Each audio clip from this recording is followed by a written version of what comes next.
Hello everyone, welcome to Avanti classes. My name is Manjit Bhardwaj और आज हम केमिकल काइनेटिक्स और केमिकल बॉन्डिंग का दूसरी क्लास करने वाले हैं। तो चलिए अभी केमिकल बॉन्डिंग में स्टार्ट करते हैं। फर्स्ट ऑफ ऑल सबसे पहले तो देखिए इसके अंदर ना एक चीज आती है, फॉर्मल चार्ज नाम से एक चीज आती है। यानी लेविस, हमने लेविस का ऑक्टेट रूल किया था, तो उसके ऊपर हम थोड़ा सा कुछ स्ट्रक्चर्स बनाएंगे लेविस ऑक्टेट रूल पर। ठीक है, लेविस रूल है ना, लेविस स्ट्रक्चर्स। सबसे पहले तो इसको देख लेते हैं, लेविस स्ट्रक्चर्स कौन कौन से कैसे बनाते हैं लेविस स्ट्रक्चर को। ठीक है, तो आपको सिर्फ ये पता होना चाहिए कि लेविस स्ट्रक्चर होता क्या है, तो आप अपने आप बना लोगे। कुछ नहीं है लेविस स्ट्रक्चर, जैसे HCl है, HCl के बीच में कोवेलेंट बॉन्ड होता है। अब मैंने क्या बताया था, क्लोरीन के अंदर 17 इलेक्ट्रॉन होते हैं। ये चीज मेंशन कर लेना, आपको आनी चाहिए, बहुत इंपॉर्टेंट है। इसकी इलेक्ट्रॉनिक कॉन्फ़िगरेशन लिखो, 1s2, 2s2, 2p6, 3s2, 3p में 5। ठीक है, लास्ट शेल जो होती है वही होती है वैलेंस शेल, और वो इस केस में है थर्ड। यस, ये सबको पता है बेटा। Yes sir. Electrons in last shell में इलेक्ट्रॉन्स कितने हैं बताइए जरा, लास्ट शेल में कितने इलेक्ट्रॉन है? 7। 7 है। ठीक है, तो यही हैं जो बॉन्डिंग में पार्टिसिपेट करेंगे। अब इसमें से वैलेंसी कैसे निकालते हैं? 8 - 7। 4 से अगर नंबर ज्यादा तो 8 में से माइनस कर दीजिए, अगर 4 तक है तो कुछ माइनस नहीं करना, फिर सीधा लिख देना। तो ये आ गई वैलेंसी 1 आ गई। तो लोन पेयर कैसे निकालेंगे? 7 टोटल इलेक्ट्रॉन थे, एक ने बॉन्ड बना लिया, तो बचे कितने? 6 बच गए। पेयर में कितने बचेंगे? ये हमेशा पेयर में 3। याद रख लेना, हमेशा पेयर में ही बचेंगे। तो 3 यानी कि 3 लोन पेयर हैं। तो लास्ट शेल के इलेक्ट्रॉन्स को हम दिखाते हैं एटम के ऊपर, तो यहाँ इसका लेविस स्ट्रक्चर बनाएंगे। तो कैसे बनेगा? हाइड्रोजन जस्ट एक इलेक्ट्रॉन है, उसी ने क्लोरीन के एक इलेक्ट्रॉन के साथ बॉन्ड बना लिया, बाकी के 3 लोन पेयर क्लोरीन के साइड में दिखा दो, यानी 6 इलेक्ट्रॉन्स आप क्लोरीन के ऊपर दिखा सकते हो। लोन पेयर को दिखाने का ये भी एक तरीका होता है, ऐसे भी शो कर सकते हो। ठीक है, पेयर मतलब ये एक ही बॉक्स में है सभी, एक एक में। ठीक है, क्लियर है भाई? यस, समझ में आ गया बेटा ये सबको? Yes sir. बस यही लेविस स्ट्रक्चर है, इसमें कुछ नहीं है। बस इसमें एक चीज का ध्यान रखना, जो बॉन्ड बनाया उस बॉन्ड के दोनों इलेक्ट्रॉन्स बस ऐसे दिखाने, डॉट की तरह दिखाने, बॉन्ड नहीं दिखाना, लाइन नहीं दिखानी है, हाइफन नहीं शो करना। दैट्स इट, ये लेविस स्ट्रक्चर बन गया। CH4 का लेविस स्ट्रक्चर बना सकते हैं हम लोग। चलो CH4 का लेविस स्ट्रक्चर बनाते हैं। ठीक है, CH4 कार्बन की वैलेंसी होती है 4, इसमें कोई लोन पेयर होता ही नहीं है। सर। मैं क्या करूं, 4 इलेक्ट्रॉन्स दिखाए सर। कार्बन के चारों तरफ, 4 हाइड्रोजन के साथ में शेयर हो गए, तो यानी 4 बॉन्ड बन गए। एक्चुअल में तो 4 बॉन्ड बन रहे हैं, बट मैं बॉन्ड बना के नहीं दिखाऊंगा, सिर्फ ऐसे ही। सपोज ये मैंने बॉन्ड बना दिए, CH4 बन गया बस। लेकिन लेविस स्ट्रक्चर दिखाना तो एक बॉन्ड के 2 इलेक्ट्रॉन शो करने हैं, तो 2 इलेक्ट्रॉन शो कर दिए, प्लस लोन पेयर शो करने हैं। इसमें कोई लोन पेयर नहीं है, तो इसलिए सीधा सीधा लेविस स्ट्रक्चर सीधा बनेगा। यस बेटा, क्लियर है सभी को? Yes sir. Yes sir. Mayank बेटा, अटेंडेंस के लिए एक्चुअल में ऑटोमेटिकली अटेंडेंस मिलती है, मैं कई दिन से कह रहा हूँ। हाँ रचना बेटा बोलिए। सर हम इसमें बॉन्ड क्यों नहीं बनाते हैं? लेविस डॉट स्ट्रक्चर इसका नाम ही है बेटा। बॉन्ड मतलब ये बॉन्ड ही है। ठीक है, ये तरीका बदल बदल गया, मतलब दिखाने का तरीका अलग है, समझ गए? ये ओके बॉन्ड सर। ही है, ऐसा नहीं कि ये बॉन्ड नहीं है, ये बॉन्ड ही है बेटा। लेकिन हम 2 इलेक्ट्रॉन्स को अलग अलग पास दिखा देते हैं बस। बाद में हम केमिकल बॉन्ड को हाइफन से शो करने लग गए। हाइफन का मतलब 2 इलेक्ट्रॉन्स है, या डायरेक्ट 2 इलेक्ट्रॉन दिखा दिए। इट इज मोर कन्वीनियंस, लेकिन ये कंफ्यूज कर देता है कि कौन सा इलेक्ट्रॉन किसके साथ है, इसलिए केमिकल बॉन्ड को हाइफन से दिखाते हैं। क्लियर है? Yes sir. बस इतना ही है ये बॉन्ड ही बेटा, ऐसा नहीं कि ये बॉन्ड नहीं है, वो लेविस का अपना स्टाइल था, दैट्स इट। ठीक है, चलिए भाई, अब इसी के बेस पर ना O3 का मॉलिक्यूल बनाते हैं, बहुत इंपॉर्टेंट है। O3, O3 क्या होता है बताएगा कोई मेरे को? Sir ozone. ओजोन। ओजोन होता है, सिंपल सी बात है। तो ओजोन में होता क्या है ये बता देता हूँ। ऑक्सीजन ऑक्सीजन में डबल बॉन्ड, ऑक्सीजन की वैलेंसी कितनी होती है? 2, तो 2 तो वो बॉन्ड बना लेगा। ये लो 2 बॉन्ड बन गए ऑक्सीजन के। ठीक है, मैं इस डबल बॉन्ड को पहले यहाँ से रब करते हैं, इसको ऐसे नहीं शो करते। ठीक है तो देखिए होगा क्या, यहाँ पर 2 इलेक्ट्रॉन्स हैं जो बॉन्ड बनाएंगे, दोनों ऑक्सीजन के 2 इलेक्ट्रॉन्स, बाकी के 2 लोन पेयर होते हैं ऑक्सीजन के अंदर, 2 लोन पेयर दिखा दिए। ठीक है, ईस्ट ऑक्सीजन के पास में भी 2 लोन पेयर। लोन पेयर आप अपनी मर्जी से कहीं पे भी दिखा सकते हो जहां आपको जगह मिले। ठीक है, इनकी कोई पोजीशन स्पेसिफाइड नहीं करनी है, जब स्ट्रक्चर बनाएंगे तब पोजीशन का पता लगेगा कहाँ होते हैं। तो देखिए इस तरह से O3 का मॉलिक्यूल ऐसे बनेगा। ठीक है, O2 का, अब O2 में ये दो बॉन्ड बन जाएंगे। अब क्या होगा, एक और ऑक्सीजन आता है इनके पास, एक और ऑक्सीजन। ठीक है, उसके पास में भी क्या है, 6 इलेक्ट्रॉन्स हैं इसके पास, 6, समझ रहे हो? दो जिनसे वो बॉन्ड बनाना चाहता है और दो लोन पेयर है, टोटल 6 इलेक्ट्रॉन आउटर शेल में। तो ये क्या करता है, ये ऑक्सीजन, अब इसके पास तो कोई वैलेंसी, इन दोनों ऑक्सीजन के पास में तो कोई वैलेंसी बची नहीं, ये समझ में आ रहा है, इन्होंने तो दो बॉन्ड बना लिए, ये सीधे सीधे आप यहाँ पर देख सकते हैं कि इन्होंने दो बॉन्ड बना लिए हैं, ये वाला और ये वाला बन गए ना, इनके पास कोई वैलेंसी खाली नहीं है। यस बेटा, क्लियर है ये सबको? Yes sir. Yes, sir. अब ये ऑक्सीजन क्या करेगा, ये ऑक्सीजन अपना एक लोन पेयर यहां से उड़ा देगा। ठीक है, एक लोन पेयर उड़ाने का मतलब अब जरा देखिएगा क्या हो रहा है, यानी एक इलेक्ट्रॉन तो यहां रख लेगा और दूसरा इलेक्ट्रॉन इस ऑक्सीजन को दे देगा और कोऑर्डिनेट बॉन्ड बनाएगा। कोऑर्डिनेट बॉन्ड याद है ना, यानी खुद का इलेक्ट्रॉन देके खुद ही शेयर कर लेगा, that is coordinate bond. Yes बेटा, क्लियर है सबको? ये बात समझ में आई सभी को? Yes sir. Yes, sir. तो ये बनाएगा कोऑर्डिनेट बॉन्ड, सीधी सी बात है कि ये कोऑर्डिनेट बॉन्ड बना रहा है, ये लो कोऑर्डिनेट बॉन्ड बन गया। अब इस कोऑर्डिनेट बॉन्ड के मतलब ऑक्सीजन ने एक इलेक्ट्रॉन एक्स्ट्रा ले लिया, इस पे आ गया नेगेटिव चार्ज, और इसको ऑक्सीजन ने अपना एक इलेक्ट्रॉन डोनेट किया था, इस पे आ गया पॉजिटिव चार्ज। ठीक है, तो ये पॉजिटिव चार्ज हो गया, दैट्स इट। तो इस तरह से एक कोऑर्डिनेट बॉन्ड बन जाएगा और इन दोनों ऑक्सीजन के बीच में क्या है, डबल बॉन्ड है, बात खत्म। तो ये आपका बन गया O3 का मॉलिक्यूल। बट लेवी स्ट्रक्चर बनाना है आपको, तो लेवी स्ट्रक्चर कैसे बनाए, ये लो दो लोन पेयर यहाँ पर दिखा दिए मैंने, ठीक है, इस ऑक्सीजन के, और जो दो बॉन्ड हैं उनको मैंने ऐसे दिखा दिया, दोनों ऑक्सीजन के बीच में बॉन्ड दिखा दिए। फिर इसके भी दो लोन पेयर में एक लोन पेयर इसका शो कर दिया, दूसरा कोऑर्डिनेट बॉन्ड दिखा दिया। ठीक है, और यहाँ पर जो ऑक्सीजन है इसके पास अपने तीनों के तीनों लोन पेयर, अब ये तीनों लोन पेयर का काम करेंगे, याद रख लेना। आप ये मत सोचना कि ये दो वैलेंसी और ये दो लोन पेयर है, भाई सारे खाली पड़े हैं, किसी ने बॉन्ड नहीं बना रखा तो सब लोन पेयर है। इस पे आ गया नेगेटिव, इस पे आ गया पॉजिटिव, तो ये बन गया आपका लेवी स्ट्रक्चर। समझ में आया? बस मतलब नॉर्मल स्ट्रक्चर बनाइए और ये लेवी स्ट्रक्चर बन गया। ठीक है, यस बेटा। जिस ऑक्सीजन के पास पॉजिटिव चार्ज है उसके पास तो दो इलेक्ट्रॉन थे ना एक लोन पेयर में, तो दूसरे वाला कहाँ गया? दो इलेक्ट्रॉन थे तो एक तो ऑक्सीजन को दे दिया ना, ये ऑक्सीजन को दे दिया एक, और एक खुद का था, फिर दोनों को शेयर कर लिया। अच्छा ओके सर। समझ गए? तभी तो इस पे नेगेटिव चार्ज आया ना, इसको एक ऑक्सीजन एक्स्ट्रा मिल गया, उस पे पॉजिटिव चार्ज आया। क्लियर है? Yes sir. तो इसको भी अब यहाँ पर भी देखिए लेवी स्ट्रक्चर बना रहे हैं, तो हम इसको यानी जो कोऑर्डिनेट बॉन्ड बनाएंगे उसको भी हम अलग से, मैं ग्रीन पेन से दिखाता हूँ, ये वाला, ये दोनों इलेक्ट्रॉन्स ये इसी ऑक्सीजन के थे, इस ऑक्सीजन के थे दोनों, लेकिन एक इलेक्ट्रॉन ने डोनेट कर दिया और इस तरह से हमारे पास ये लेवी स्ट्रक्चर आ गया। क्लियर है? बस बॉन्ड को हमें दो डॉट से दिखा देना, वही लेवी स्ट्रक्चर होता है, और कोई आनी जानी नहीं है। क्लियर है भाई सभी को ना? सर सर सर एक ही इलेक्ट्रॉन शेयर हुआ है इन दोनों के बीच में, सर एक ही इलेक्ट्रॉन दिया है ऑक्सीजन ने दूसरे ऑक्सीजन को। इलेक्ट्रॉन एक डोनेट कर दिया और एक उसके पास ऑलरेडी खुद का था, तो टोटल दो इलेक्ट्रॉन से एक बॉन्ड बनता है ना, तो शेयर तो दो हुए। देखो बताता हूं, ये ऑक्सीजन है, इसके पास ये लोन पेयर पड़ा था, दूसरा ऑक्सीजन आया, इसके पास ये तीन लोन पेयर्स हैं ऑलरेडी, 6 इलेक्ट्रॉन्स है, ये अपना एक इलेक्ट्रॉन इसे दे देगा, इस पे आ गया नेगेटिव, इस पे आ गया पॉजिटिव। अब ये जो एक एक इलेक्ट्रॉन दोनों के पास है, अब इसको शेयर कर लेगा, खुद का इलेक्ट्रॉन डोनेट करके खुद ही बॉन्ड बना लेता है उसके साथ। तो अब देखो एक बॉन्ड में इलेक्ट्रॉन तो दो आ गए ना, लेकिन ये दोनों इलेक्ट्रॉन कभी इस ऑक्सीजन के थे, इस ऑक्सीजन ने अपना एक इलेक्ट्रॉन इसको डोनेट कर दिया और फिर शेयर कर लिया। पहले डोनेट कर दिया कि भाई तू मेरे साथ हिस्सेदारी कर ले, अब वो ये कहता है कि मैं तो अपना इलेक्ट्रॉन नहीं शेयर करना चाहता, तो ये कहता है मेरा ही इलेक्ट्रॉन ले ले और मेरे साथ ही शेयरिंग कर ले, मेरा ही पार्टनर बन जा, मेरे ही पैसे से। क्लियर है? तो सर फिर कुल मिला के तो एक ही इलेक्ट्रॉन शेयर हुआ ना, ऑक्सीजन ने अपना इलेक्ट्रॉन दिया सर, उसको ही शेयर कर रहा है वो, तो सर उस वाली ऑक्सीजन के पास तो एक ही रहा। शेयरिंग का मतलब क्या होता है, वो दोनों इलेक्ट्रॉन दोनों के पास है।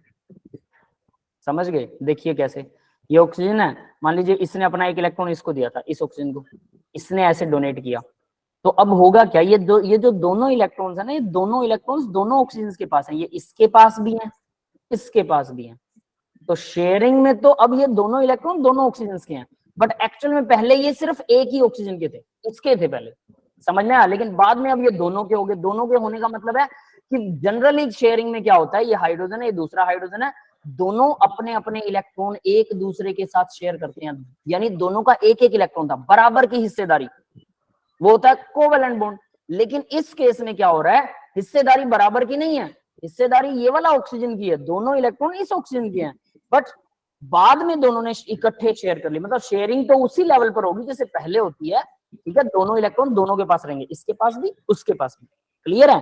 एक ही टाइम यस पे। सर समझ गया। वो दोनों इलेक्ट्रॉन पहले तो दोनों के अलग अलग होते थे, अब दोनों इलेक्ट्रॉन एक ही एटम के हैं, तो बेटा शेयरिंग में तो दो ही इलेक्ट्रॉन आएंगे, एक को शेयर नहीं कह सकते, वो तो दोनों शेयर हो रहे हैं। क्लियर है?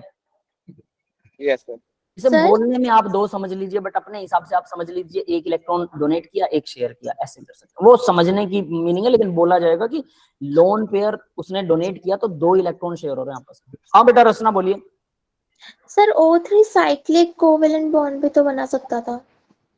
साइक्लिक कोवेलेंट बॉन्ड, ठीक है चलो आप वाली मान लेते हैं, साइक्लिक कोवेलेंट बॉन्ड बनाते हैं O3 से। ठीक है, तो जरा देखिएगा O3 का मॉलिक्यूल, एक ऑक्सीजन है, इसने सिंगल बॉन्ड बना लिया, अभी एक और इलेक्ट्रॉन इसके पास बचा हुआ, ये दो लोन पेयर है इसके पास में, ठीक है, ऑक्सीजन के पास। फिर दूसरा ऑक्सीजन है, उसने भी सिंगल बॉन्ड बना लिया, दूसरा इसका एक इलेक्ट्रॉन बचा हुआ था, दो वैलेंसी होती है ना, तो दोनों वैलेंसी पूरी करनी है और दो दो लोन पेयर है। फिर एक तीसरा ऑक्सीजन आता है, इसके पास में दो लोन पेयर्स हैं, ठीक है, और ये क्या करता है, अपना एक इलेक्ट्रॉन इसके साथ शेयर कर लेता है और ये वाला इलेक्ट्रॉन इसके साथ शेयर कर लेता है। क्लियर है? ऐसा ही बोल रहे हो आप? Yes sir. है ना? तो इसमें क्या होता है भाई, सिंपली हम ये कह सकते हैं कि ये तीन ऑक्सीजन हैं, तीनों ऑक्सीजन एक इसके साथ, एक इसके साथ, एक इसके साथ। अब ध्यान से देखोगे तो एक ऑक्सीजन दो बॉन्ड बना रहा है, इसके दोनों सेटिस्फाइड होगी वैलेंसी। ये वाला ऑक्सीजन भी दो बॉन्ड बना रहा है, इसकी वैलेंसी भी सेटिस्फाइड होगी। ये वाला ऑक्सीजन भी दो बॉन्ड बना रहा है, इसकी वैलेंसी भी सेटिस्फाइड होगी। बिल्कुल सही है, और सबके पास में दो दो लोन पेयर है, एकदम सही स्ट्रक्चर है। यस, डाउट है किसी को? No sir. तो फिर ऐसा स्ट्रक्चर बनता क्यों नहीं है? अब ये क्वेश्चन ये उठता है कि मैंने इतना कॉम्प्लिकेटेड स्ट्रक्चर आपको बना के दे दिया, जबकि ऐसा स्ट्रक्चर बनता ही नहीं है जो आप लोग बोल रहे हो। फिर क्यों इतना कॉम्प्लिकेटेड ही क्यों बनता है? कोई सोच सकता है रीजन? ध्यान से सोचिए। यही हमारी अभी जो मैं थ्योरी करवाने वाला हूँ इस स्ट्रक्चर के बाद में वेस्पर थ्योरी करवाऊंगा, उसका बेस है ये, उसका बेस इसमें छुपा हुआ है, इसी में राज छुपा हुआ है कि ये स्ट्रक्चर क्यों नहीं बनता। सोचो जरा, किसी का कोई गैस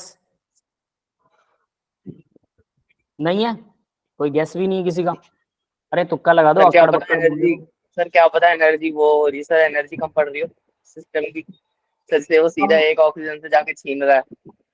नहीं ऐसा नहीं होता है, वो छीनता तो नहीं है, ये स्ट्रक्चर तो उस हिसाब से सही बनता है, लेकिन ध्यान दीजिएगा इसमें एक गड़बड़ है, वो गड़बड़ बताता हूँ क्या होती है। ठीक है, अब देखिए इसके पास में लोन पेयर है ना, ये एक ये लोन पेयर, एक ये लोन पेयर, एक ये लोन पेयर, एक ये लोन पेयर, एक ये लोन पेयर, एक ये लोन पेयर। इनके लोन पेयर काफी पास आ जाते हैं, पहली बात, जो एक दूसरे को रिपेल करेंगे। यस, क्लियर है? Yes sir. इलेक्ट्रॉन ही होते हैं। दूसरा देखिए ये बॉन्ड एंगल कितना होगा, ये एक ट्रायंगल बन रहा है ना, ट्रायंगल, और सभी बॉन्ड इक्वल है, तो आइसोसेलेस ट्रायंगल बन रहा है या इक्विलेटरल ट्रायंगल बन रहा है? इक्विलेटरल ट्रायंगल के सभी एंगल्स का सम कितना होता है? सभी एंगल का सम तो सबका 180 होता है, इक्विलेटरल ट्रायंगल के एंगल 60 डिग्री ईच, है ना? यानी ये 60 डिग्री का एंगल है, ये भी 60 है, ये भी 60 है। अब इसका मतलब क्या है? इलेक्ट्रॉन क्या होता है भाई? इलेक्ट्रॉन ही होता है ना केमिकल बॉन्ड में, ये तो कंफर्म्ड है। तो ये दो इलेक्ट्रॉन घूम रहे हैं ऐसे, ये दो इलेक्ट्रॉन घूम रहे हैं ऐसे, ये दो इलेक्ट्रॉन घूम रहे हैं ऐसे, और ये 60 डिग्री के एंगल पर एक दूसरे को ज्यादा रिपेल नहीं करेंगे। यस, करेंगे? तो ये कोशिश करेंगे एक दूसरे से दूर हटने की। अब प्रॉब्लम एक और आती है भाई, इसके पीछे यहाँ पे बैठे हैं लोन पेयर, सभी ऑक्सीजन पर दो दो लोन पेयर भी है, ये लो सभी ऑक्सीजन के ऊपर दो दो लोन पेयर है ना? तो ये लोन पेयर भी एक दूसरे को रिपेल कर रहे हैं, ऊपर से बॉन्ड पेयर भी रिपेल कर रहे हैं, तो इसलिए कहानी थोड़ी सी ड्रेजेडिक हो जाती है और ये सिस्टम स्टेबल हो ही नहीं पाता। हालांकि बेस्ट तरीका तो यही था कि हम इसको ऐसे बनाएं, बट ये सिस्टम स्टेबल हो ही नहीं पाता, इस वजह से ऐसा स्ट्रक्चर एग्जिस्ट नहीं करता। यस बेटा, क्लियर है सबको? Yes sir.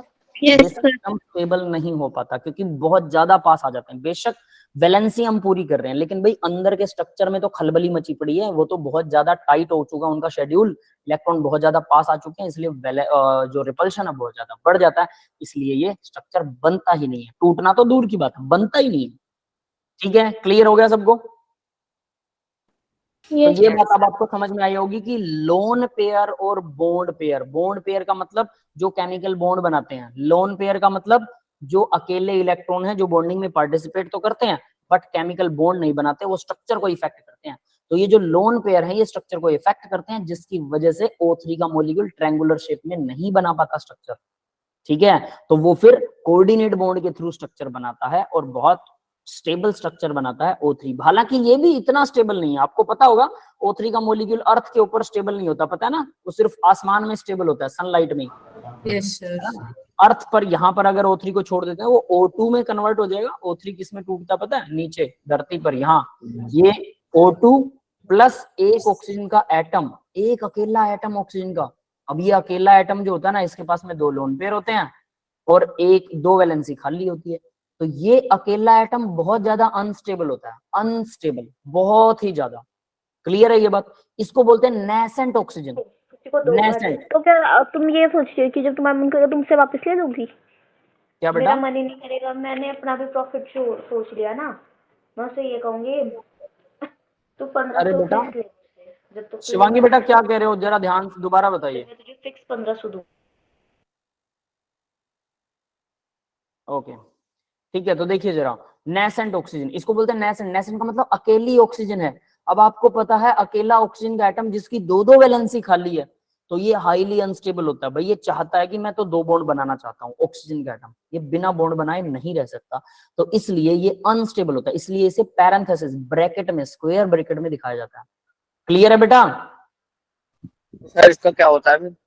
क्या सर इसका क्या होता है बेचारे का होता अनस्टेबल वाले? नहीं है, ये बेचारा नहीं है बेटा, ये खलबली मचा देता है। जो भी एटम मिलेगा उसको छोड़ेगा नहीं, उसके साथ बॉन्ड बनाने की कोशिश करेगा, उसका तोड़ देगा, खुद बॉन्ड बना लेगा। बहुत हाईली अनस्टेबल, समझ में आया? रेडिकल जिसको बोलते हैं शरारती तत्व, ये शरारती तत्व की तरह काम करेगा। किसी भी मॉलिक्यूल में छोड़ दो, उस मॉलिक्यूल को तिकड़मबाजी, तोड़ तोड़ तोड़ मड़ोड़ कुछ ना कुछ कर ही देगा। समझ में आया? उसको वैसे तो नहीं रहने देगा जैसा वो है। क्लियर है? तो ये होता है नेसेंट ऑक्सीजन। अगर हमारी बॉडी में चला जाए तो हमारी बॉडी के अंदर बहुत सारे सेल्स को तोड़ना शुरू कर देगा, है ना, और उनके टूटने से कुछ नए मॉलिक्यूल बन जाएंगे, जिसकी वजह से जो शायद हमारी बॉडी के लिए अच्छे ना हो वो मॉलिक्यूल, और जो बन गया फिर उसको सेल को बाहर निकालने में लगेगा जोर, हम बीमार हो सकते हैं बहुत ज्यादा। अगर ऑक्सीजन के एटम्स, नेसेंट ऑक्सीजन के एटम हमारी बॉडी में चले जाए तो हम मर भी जाएंगे, तुरंत मर जाएंगे, ऐसे केमिकल्स बना देगा ये। क्लियर है? यस सर, क्लियर है। ठीक है, चलो ठीक है।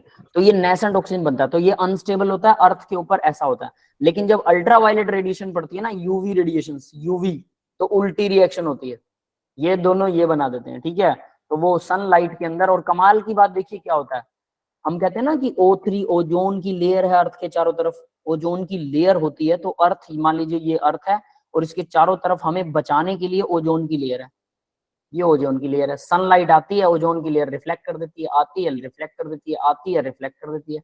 यहाँ पर सन है, तो यानी अब ये कैसे करती है पता है? यहाँ पर जो ऑक्सीजन के मॉलिक्यूल्स थे वो बेचारे गलती से ऊपर चले जाते हैं, कभी कभी ऊपर जाकर, बहुत कम मॉलिक्यूल होते हैं ऊपर, लेकिन होते हैं वो। जब ऊपर जाते हैं तो ऑक्सीजन के एटम आपस में रिएक्शन करके O3 का मॉलिक्यूल बना लेते हैं। और वो रिएक्शन कब करते हैं? जब उन्हें अल्ट्रावायलेट रेडिएशन मिलेगी।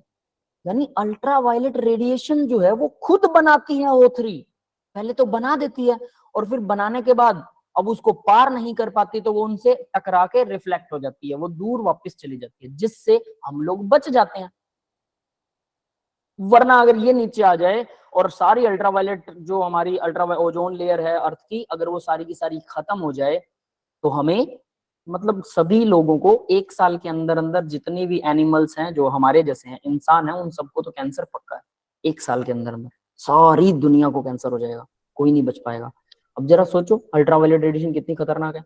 1 साल तो शायद मैं ज्यादा बता रहा हूँ, उससे भी कम टाइम में सबको कैंसर होकर सारे मर भी जाएंगे। तो इसलिए ओजोन हमें बचाती है, बट ओजोन को बनाता कौन है? खुद अल्ट्रावायलेट रेडिएशन ही बनाती है, और खुद बनाती है और फिर खुद ही उससे रिफ्लेक्ट हो जाती है। समझ में आया? कमाल नहीं है? ऑटोमेटिक सिस्टम चल रहा है कि भाई मैं खतरनाक हूं और ऑक्सीजन मेरे पास आया तो मैं खुद को ही प्रोटेक्ट करने वाला ऐसा कवर बना दूंगा कि मैं वापस अर्थ पर नहीं आऊंगा। फिर भी कुछ ना कुछ ओजोन लेयर हमारी अर्थ तक आती है और वो हमें खराब करती है। ठीक है, क्लियर है ये बात सबको? O3 पॉइजनस होता है नेचर में। O3 बेटा क्या होता है? सर नेचर में पॉइजनस होता है। नेचर में पॉइजनस नहीं कहेंगे, ये कह दो कि रिएक्टिव, बहुत रिएक्टिव होता है। ठीक है, अब इसका एक चीज बताता हूँ आपको। O3 जो सिनेमा घर होते हैं ना, जहाँ पर फिल्में लगती हैं, बड़े बड़े सिनेमा घर, वहां पर सीटें होती हैं, कंफर्टेबल सीट्स होती हैं ना, गद्दे वाली सीट्स होती हैं, सोफे वाली सीट्स। तो उन सीट्स के ऊपर लोग बहुत बुरे बुरे होते हैं, वहां पर फिल्म देखने वाले कौन सा अच्छे लोग होते हैं, सारे के सारे, है ना।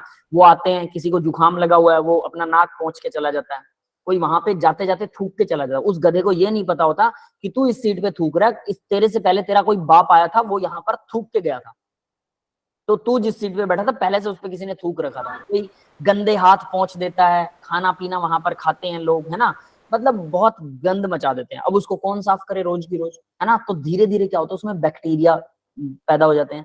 नेक्स्ट बंदा आता है, उसको लगता है कि ठीक है साफ है, कोई दिक्कत नहीं, बस ऊपर से साफ देख लेता है, साफ है, बैठ जाते हैं।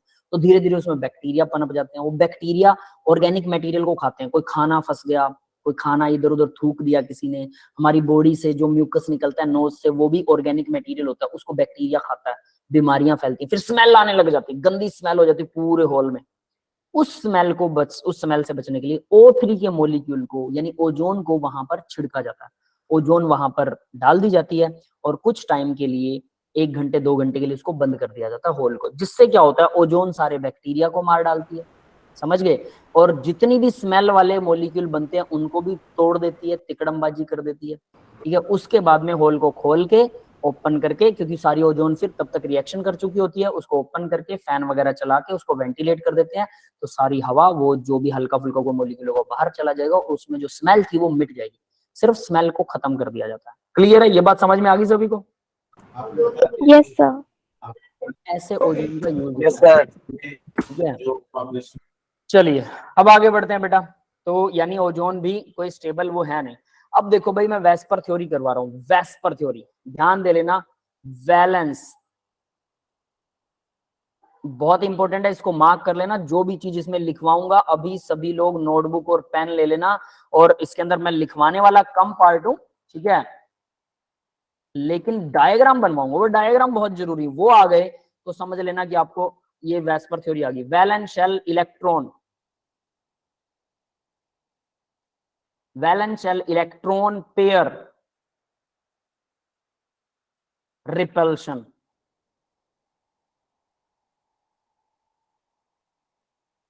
Valence shell electron pair repulsion theory,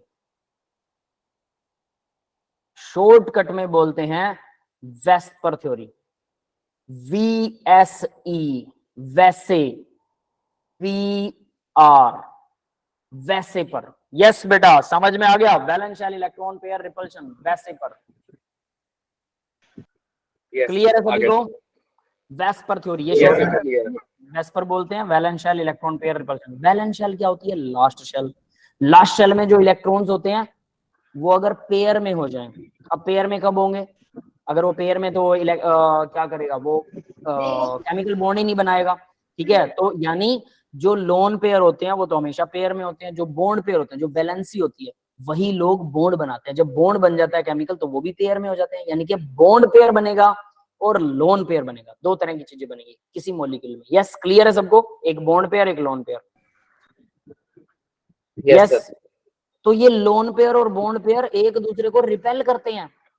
lone pair को भी रिपेल करता है, लोन पेयर बॉन्ड पेयर को भी रिपेल करता है, और इसी रिपल्शन के बेस पर वो एक दूसरे में एडजस्ट होते हैं और स्ट्रक्चर बनाते हैं।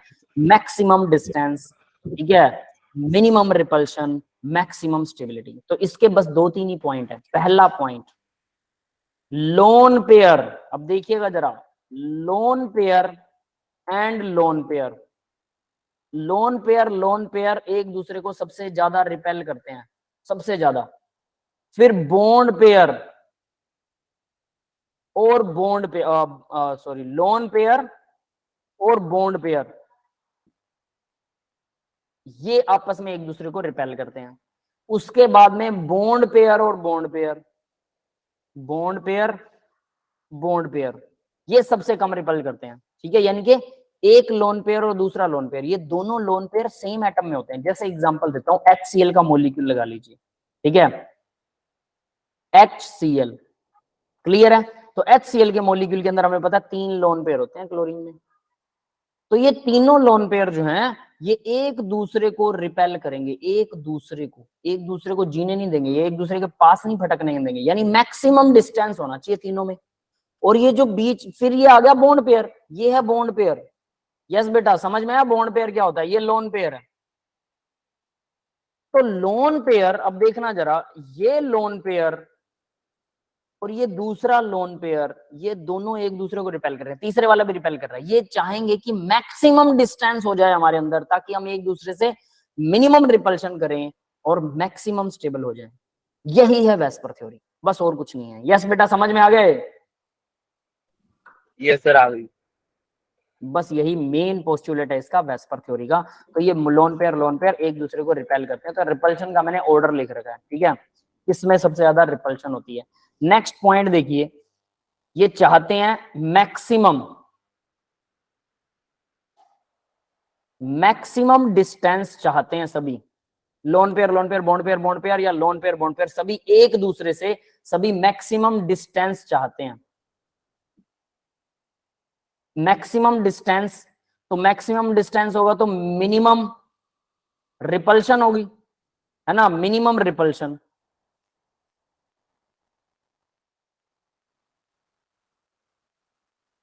मिनिमम रिपल्शन, और मिनिमम रिपल्शन होगी तो मैक्सिमम स्टेबिलिटी होगी। यस, समझ में आ गया है सबको? ओके, यस सर, आ गया। सर ये इस जो थ्योरी के पॉइंट्स हैं, इनको इसी तरीके से शो करना है हमें, या फिर डिफाइन करके शो करना है अच्छे से?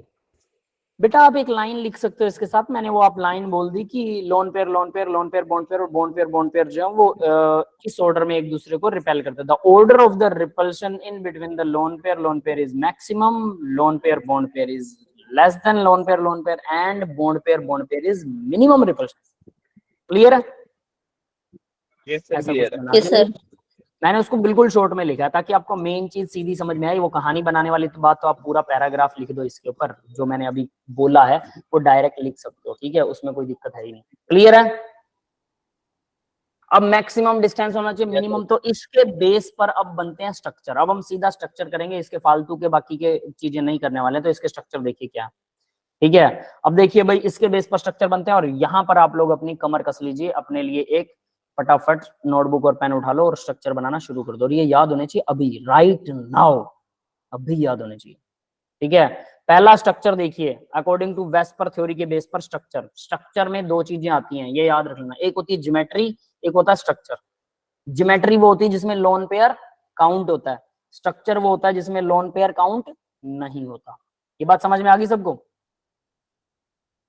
हम उसको डिफाइन भी करेंगे कि वो होती क्या चीज है। तो सोचिए, सबसे पहले एग्जांपल्स लेते हैं, या कुछ भी लीनियर स्ट्रक्चर है तो मान लो कि दो एटम्स है, जैसे HCl है, HCl, तो HCl में हमें पता है कि क्लोरीन के पास में 3 लोन पेयर होते हैं, यस।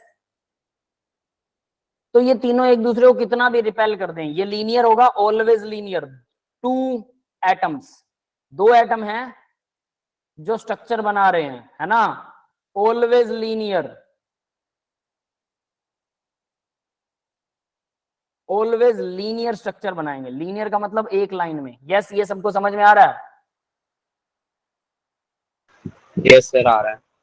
ठीक है, एक लाइन में स्ट्रक्चर, 2 एटम हमेशा सीधा एक लाइन में स्ट्रक्चर बनाएंगे, उनका कोई बॉन्ड एंगल वेंगल कुछ होता नहीं है, ठीक है। हालांकि अगर इसकी मैं ज्योमेट्री की बात करूं तो वो कुछ अलग हो जाएगी, 3 और 1 4 हैं, तो ये टेट्राहेड्रल ज्योमेट्री को कंफर्म करेगा, बट उसको हम बाद में डिस्कस करेंगे कि टेट्राहेड्रल ज्योमेट्री होती क्या है, ठीक है। अब आगे बढ़ते हैं इसी के अंदर। तो 2 लोन पेयर, तो ये एक वो तो सीधा हो गया, लोन पेयर की बात नहीं करेंगे। अगर मैं इसको ऐसे दिखाऊं वो ज्यादा बेटर है, हाइड्रोजन शो करते हैं ना, वरना फिर आप कंफ्यूज हो जाओगे। 2 हाइड्रोजन मतलब 2 एटम्स अगर हो तो सीधा ऑलवेज लोन क्या होगा, लीनियर होगा। अब बात करते हैं भाई 3 एटम्स की, तो एक सेंट्रल एटम होगा, तो ऐसा कोई डायग्राम आप लोग बना सकते हो क्या? हाँ रचना बेटा बोलिए। सर 2 एटम में अगर डबल बॉन्ड बनेगा तब भी वो लीनियर ही होगा? यस, तब भी लीनियर ही रहेगा, ट्रिपल बनेगा तब भी लीनियर ही रहेगा, वो हमेशा ठीक है। लीनियर ही रहेगा, ठीक है। डबल बॉन्ड को लीनियर एक ही बॉन्ड समझिए, वो हम आगे डिस्कस करेंगे। डबल बॉन्ड बनता है तो वो कैसे एक ही बॉन्ड को रिप्रेजेंट करता है, वो आएगा वैलेंस बॉन्ड थ्योरी में, ठीक है। तो अब देखिए जरा, अगर मान लीजिए 3 है तो 3 एटम क्या बना सकते हैं, BeH2 का स्ट्रक्चर। बेरिलियम के ऊपर कोई लोन पेयर नहीं होता, पता है? बेरिलियम का इलेक्ट्रॉनिक कॉन्फ़िगरेशन लिखिए, बेरिलियम का एटॉमिक नंबर कितना होता है? 5। बेरिलियम का एटॉमिक नंबर 5 होता, तो बोरोन का कितना होता है? वो सर 4 होता है, सर कैलकुलेशन में गलती हो गई थी। कोई बात नहीं, ठीक है। तो देखिए बेरिलियम का एटॉमिक नंबर 4 है, इलेक्ट्रॉनिक कॉन्फ़िगरेशन 1s2 2s2 पूरे हो गए, बस खत्म,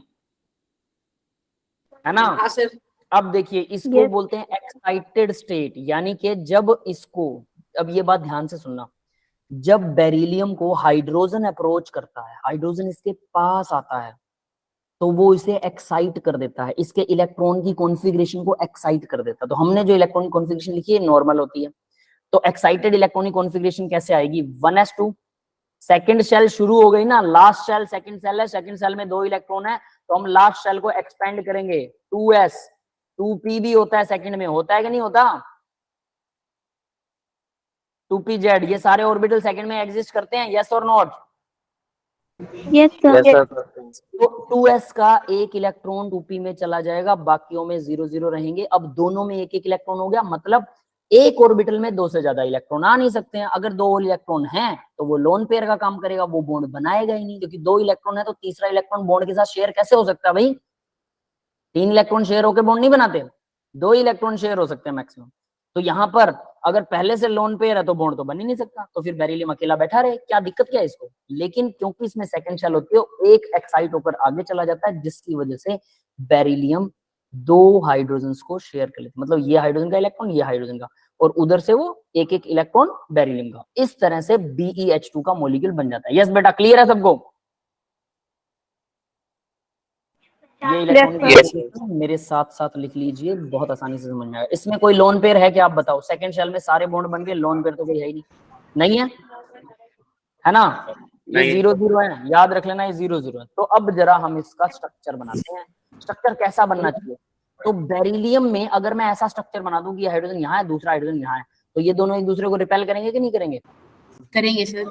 बॉन्ड पेयर, क्योंकि इलेक्ट्रॉन्स में, बॉन्ड में भी, केमिकल बॉन्ड में भी तो इलेक्ट्रॉन्स ही रिपेल करेंगे। तो क्या करूं कि ये मैक्सिमम डिस्टेंस पर हो, ये अगर ऐसे हो आर पार 180 डिग्री पे, 180 डिग्री के एंगल पर हो, तो फिर कम से कम क्या होगा, रिपल्शन होगा।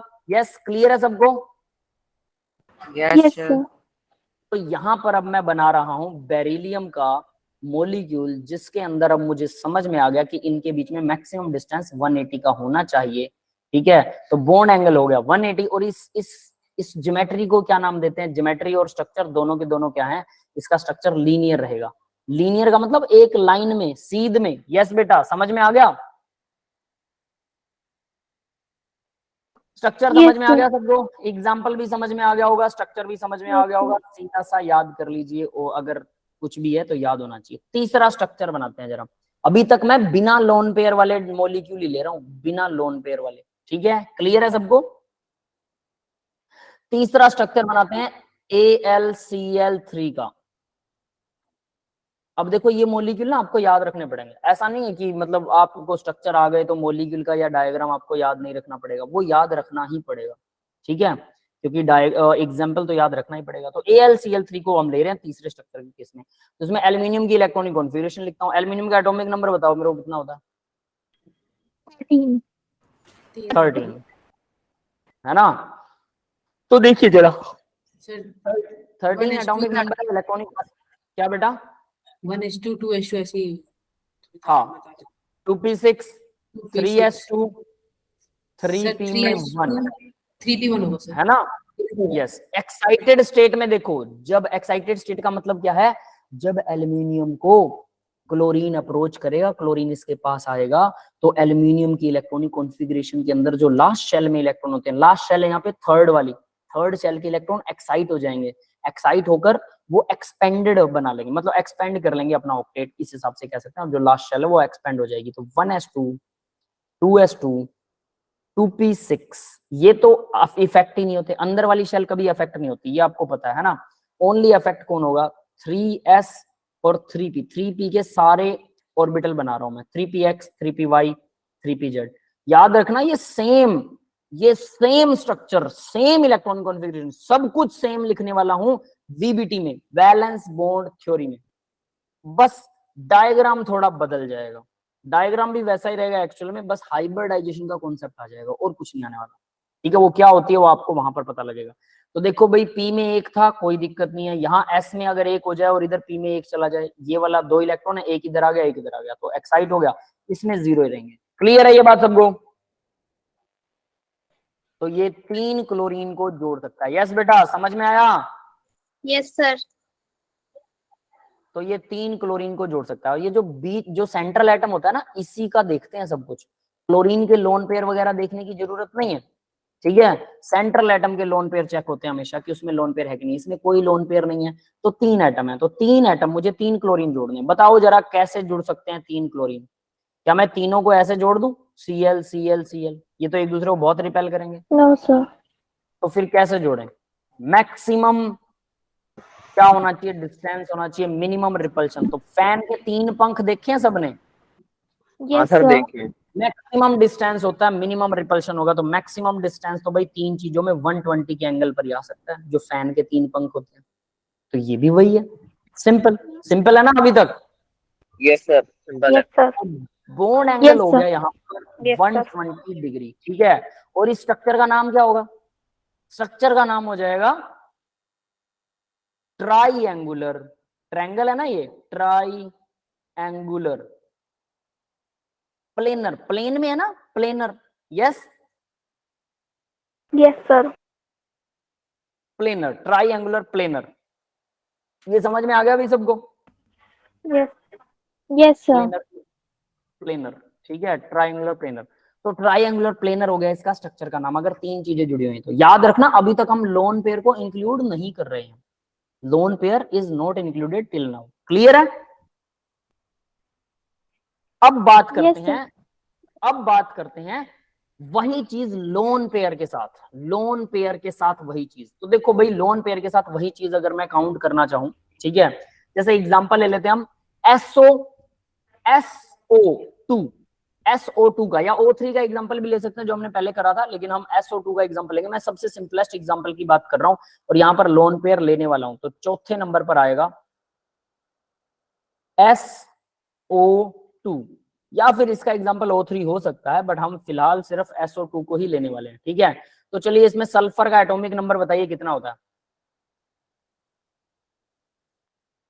Atomic number sulphur, 16.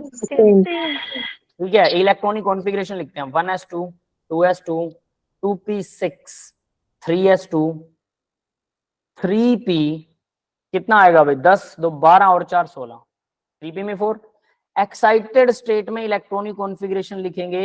Excited state का मतलब जब ऑक्सीजन इसको अप्रोच करेगा तब क्या होगा, ठीक है। तो देखिए जरा, 1s2 2s2, अंदर वाली सेल के ऊपर कोई फर्क नहीं पड़ता है, 2p6 तक कोई फर्क नहीं पड़ने वाला। ये इनर शेल्स है, ये तो भी पार्टिसिपेट करती नहीं है बॉन्डिंग में। बॉन्डिंग में पार्टिसिपेट ओनली लास्ट शेल करती है, वैलेंस शेल करती है, बस लास्ट शेल ही वैलेंस शेल होती है।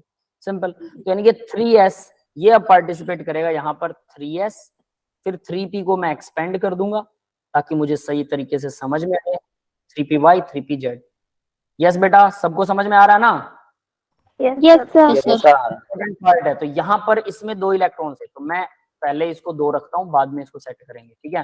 पहले इसमें 2, 1 और 1 ये कर सकते हैं क्योंकि 4 इलेक्ट्रॉन है, 4 भर दिए मैंने इसमें। Yes, इसमें sir. मैंने 2 भर दिए। अब बताओ क्या इसके 1 इलेक्ट्रॉन को एक्साइट करके मैं कहाँ लेके जाऊं? अगर यहाँ लेके जाता हूँ तो इसमें 2 हो जाएंगे, फायदा ही नहीं है कुछ। इसमें 1 हो जाएगा, इसमें 2 हो जाएंगे, तो बॉन्ड तो अभी भी उतने ही बनेंगे। पहले वो बॉन्ड बना रहा था, अब ये बना लेगा, है ना।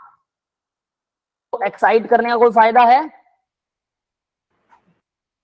No, sir. नहीं है। लेकिन एक और चीज बताता हूँ, अब जरा आगे देखना। मैंने ये आपको कल शायद बताया था, इसके अंदर 3D भी होता है, थर्ड शेल भी तो होती है ना, थर्ड डी होता है शेल में। तो 3D z², ठीक है, 3D x² minus y²। 3D में 5 ऑर्बिटल होते हैं, याद है सबको? 3D yes sir.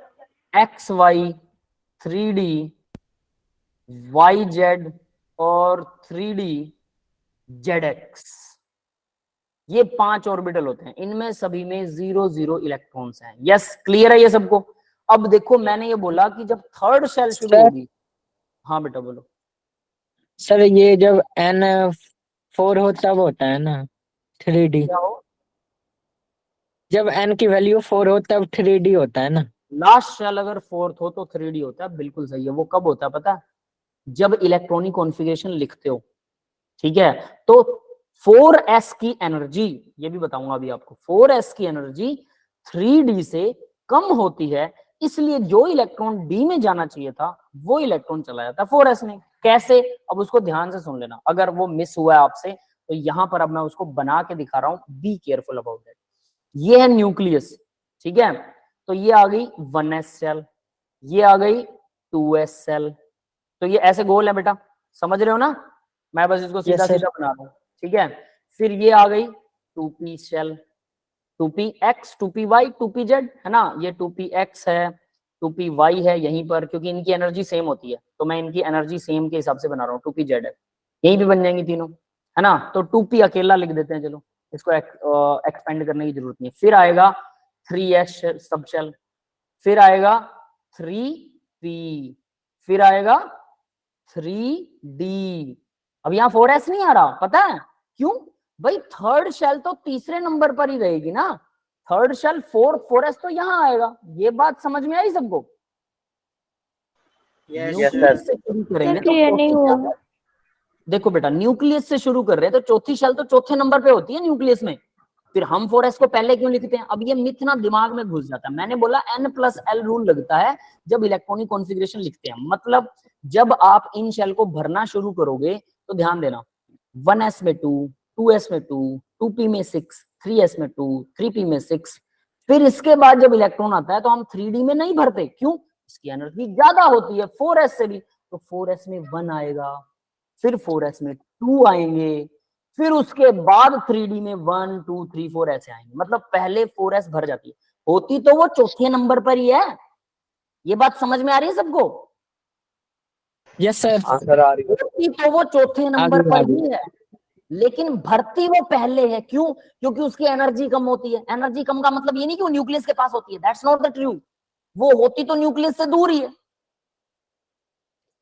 ये सबको समझ में आया कि नहीं? हाँ सर, इसको सर Yes, ये sir. सर आ गया। इसके अंदर आ गया ना? इलेक्ट्रॉन जल्दी होते हैं। तो इसलिए अब जरा देखिए मैंने क्या किया, मैंने कहा भाई थर्ड शेल शुरू हो चुकी है तो थर्ड शेल में 3d भी तो होता है, तो मैं उसको पहले 3d को पहले लिखाऊंगा, 4s थोड़ा दिखा दूंगा पहले। ये समझ में आ गया? अब देखिए जरा होगा क्या, ठीक है? अब ध्यान देना जरा, यहां पर क्या हो रहा है। अब जब हम भरते हैं इलेक्ट्रॉन, बाहर से जब इलेक्ट्रॉन अंदर आते हैं तो ये वाला पैटर्न चालू होता है, जिसकी एनर्जी कम है उसमें इलेक्ट्रॉन भरेगा। बाहर से इलेक्ट्रॉन अंदर आ रहा है तो 4s में रह गया। क्यों रह गया? क्योंकि 3d की एनर्जी कम थी। 3d में तो बाद में आएगा जब 4s पूरा भर जाएगा। क्लियर है? ये बात समझ में आ गई सबको? लेकिन जब आप अंदर से इलेक्ट्रॉन को गर्म करते हैं, यहां देखिए अंदर से गर्म, सपोज दैट, यहां पर अब मैं जरा इसको फिर से कुछ गड़बड़ कर रहा हूं। देखिए यहां पर सपोज दैट d खाली है, s भी खाली है, 3d और 4s दोनों खाली है, तो 4s में पहले आएगा इलेक्ट्रॉन जो मैं भरूंगा बाहर से, बट मैंने कहा कि इन दोनों को खाली रख दिया, मैंने दोनों में 0 0 इलेक्ट्रॉन रख दिया। यस, ये बात समझ में आ गई सबको? यस अब मैंने क्या किया, यहां पर लगा दी आग, न्यूक्लियस को गर्म कर रहा हूं मैं। क्लियर है? एटम को गर्म कर रहा हूं, पूरा एटम गर्म हो रहा है, तो गर्मी सबसे पहले किसे मिलेगी? ये दोनों तो खाली हैं, इसमें तो इलेक्ट्रॉन है ही नहीं, तो गर्मी इस इलेक्ट्रॉन को मिलेगी या अंदर वाले को मिलेगी? ये बताओ। 1s2. 1s2 को नहीं मिलेगी। ये आपको लग रहा है कि मैंने न्यूक्लियस, आप क्या अंदर जाके न्यूक्लियस के पास जाके मतलब माचिस की तीली लगाओगे कि ले बेटा न्यूक्लियस तू गर्म हो जा? नहीं ना, एटम को तो बाहर से ही गर्म करोगे। Yes Yes, sir. तो बेटा ये देखिए, ये 3p है ना, ये ऐसे है, ये पूरा गोल है। तो अब आप देखो, आप जब गर्म करोगे तो सबसे पहले एनर्जी किसको मिलेगी? 3p को। Yes, sir. जब एटम को गर्म करेंगे तो सबसे पहले एनर्जी मिलेगी सबसे लास्ट वाले इलेक्ट्रॉन्स को। तो सबसे लास्ट वाला इलेक्ट्रॉन अब कहाँ जाएगा जब इसको गर्मी मिलेगी? वो 3d को पार करके ही 4s में जाएगा ना। तो आपको क्या लगता है वो सीधा 4s में पहुंच जाएगा? 3d को कवर ही नहीं करेगा। यस और नॉट? Yes sir. 3d को जाएगा ना। तो मतलब जब मैं एटम को अंदर से गर्म करता हूं तो जब ये एक्साइट होता है तब भी इसकी एनर्जी बढ़ती है। जो 3s 3p में जो इलेक्ट्रॉन्स हैं वो कहाँ जाएंगे? वो 3d में जाएंगे, वो 4s में नहीं जाएंगे, इसमें तो जाएंगे ही नहीं। ये बात समझ में आई सभी को? Yes sir. यस जब सर। एटम को अंदर से गर्म करते हैं, सॉरी बाहर से जब गर्म करते हैं तो अंदर वाले इलेक्ट्रॉन बाहर वालों में जाएंगे, तो वो 3p वाला अगर 3d में जा सकता, 4s में नहीं जाएगा, वो शेल को क्रॉस नहीं करेगा, क्योंकि शेल को क्रॉस करने में और भी ज्यादा एनर्जी लगेगी। हालांकि 3d की एनर्जी ज्यादा है, हमें पता है, बट ये बॉन्ड भी तो बना रहा है। जब केमिकल बॉन्ड बनता है तो एनर्जी अपने आप डाउन भी चली जाती है, इसलिए ये 3d में ही इलेक्ट्रॉन को रखता है कि भाई अंदर वाला है तो कोई बात नहीं, तेरे में एनर्जी ज्यादा है, लेकिन यहां पर लाने के लिए अंदर वाले इलेक्ट्रॉन को मुझे 3d में लाने के लिए ज्यादा एनर्जी देनी पड़ेगी। अब आपको क्या लगता है कि आप ये कह दो कि सर 3d में लाने में ज्यादा एनर्जी लग रही है, तो क्यों ना इसको 4 सीधा सीधा हम यहाँ पर 4s में भेज दें, है ना? तो बेटा पार तो वो 3d को करेगा, 3d को पार करेगा, इसका मतलब पहले एनर्जी तो 3d के बराबर ही देनी पड़ेगी, उसके बाद 4s वाली एनर्जी कम हो जाएगी, तो वो 3d के बराबर एनर्जी देते ही वो यहाँ चला जाता है, बात खत्म। इसके बाद में वो बॉन्ड बना लेता है, तो बॉन्ड बनाने से जो एनर्जी उसकी बढ़ी थी वो एनर्जी वापस कम हो जाती है, इसलिए 3d में इलेक्ट्रॉन रह जाता है, 4s में जाता ही नहीं है। समझ में आया? ये बात सबको कंफर्म हुई? यस और नोट? Yes sir. थोड़ी और हो जाएगी, नो वरी। सिर्फ एक चीज बता देता हूं, जब इलेक्ट्रॉनिक कॉन्फ़िगरेशन लिखते हो तब आप लिखते हो 4s2 और 3d1, हम क्योंकि इसकी एनर्जी कम होती है। बट जब इलेक्ट्रॉन को गर्म किया जाता है, जब एटम को, तो एटम गर्म होगा तो पहले 3d आएगा, उसके बाद में 4s आएगा। मतलब एक्चुअल में इलेक्ट्रॉनिक कॉन्फ़िगरेशन लिखी कैसे जाएगी? आप लिखो 3s 3p 3d, फिर उसके बाद 4s लिखा जाता है। अब ये पूरा भर गया, ये पूरा भर गया, इसमें 0 है, इसमें 2 आ गए, अब एक और इलेक्ट्रॉन आएगा तो अंदर आएगा, वो बाहर नहीं आएगा। क्यों? क्योंकि इसकी एनर्जी ज्यादा थी, तो हमने पहले देखो ये बाहर है बेचारा, अंदर नहीं है, हम इन तीनों को इकट्ठा दिखाना चाहिए, क्योंकि आपको पैटर्न फिर याद नहीं रहेगा अगर इनको इकट्ठा दिखा दिया तो, इसलिए पैटर्न का रट्टा लगवाया जाता है आपको कि पैटर्न याद करो, पहले 4s आएगा फिर 3d, पर होता तो पहले 3d है। तो गर्म करोगे जब एटम को, तो एटम 3d में से ही क्रॉस करेगा, तो 3d को वो क्रॉस ही नहीं कर पाता, बात खत्म, वो 4s तक पहुंचता ही नहीं है। ये बात समझ में आ गई अब? यस सर, आप आ गए। ठीक है, तो देखिए भाई, तो मैं यहां से क्या कर रहा हूं, यहां से एक इलेक्ट्रॉन उड़ा रहा हूं, या यहां से किसी एक में से एक इलेक्ट्रॉन को उड़ा दूंगा, तो इसमें मैं 2 रहने देता हूं, इसमें मैंने 1 कर दिया, एक इलेक्ट्रॉन कहां जाएगा? 3d में जाएगा, तो 3d का एक यहां से किसी एक, कोई भी एक ऑर्बिटल उठा लो, यहां पर मैं 1 इलेक्ट्रॉन रख देता हूं। ये समझ में आया? Yes sir. तो देखिए जरा, मैं इसको फिर से यहाँ रब कर रहा हूँ और उसके बाद आपको थोड़ा दूसरे कलर से सर एस में से क्यों नहीं जाएगा? हाँ सर एस में से क्यों नहीं जाएगा?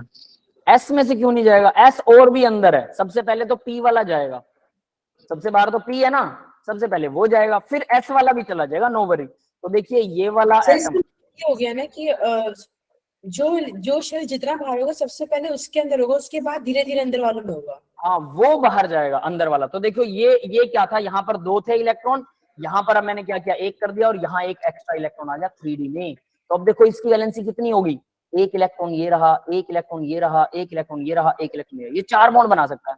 अब हमने क्या किया, 2 ऑक्सीजन, एक ऑक्सीजन 2 बॉन्ड बना सकती है, आपको अच्छे से पता है। तो एक ऑक्सीजन ने ये बना लिया, एक ऑक्सीजन ने ये बना लिया, दूसरा ऑक्सीजन इसने ये वाला बॉन्ड बना लिया, इसने ये वाला बॉन्ड बना लिया, और इन दोनों के पास 2 लोन पेयर हैं, याद रख लेना, वो लोन पेयर भी दिखा देना, हालांकि इसके लोन पेयर से ज्यादा फर्क नहीं पड़ने वाला है। ये समझ में आ गया अभी सबको? इस तरह से 2 ऑक्सीजन इसके साथ जुड़ गए, क्लियर है सभी को? यस सर, आगे समझ कोई दिक्कत नहीं अब है। देखिए जरा, अगर आप इसी में, ये तो SO2 था, अगर H2S को लेते हैं, H2S, यहाँ सल्फर 2 ही बॉन्ड बना रहा है, कैसे बना रहा है 2 बॉन्ड पता है? इसने एक्साइट नहीं किया, यहाँ 2 ही इलेक्ट्रॉन है और यहाँ 0 इलेक्ट्रॉन है, और क्या होगा, एक हाइड्रोजन यहाँ जुड़ जाएगा, एक हाइड्रोजन यहाँ जुड़ जाएगा, तो ये दोनों लोन पेयर का काम करेंगे।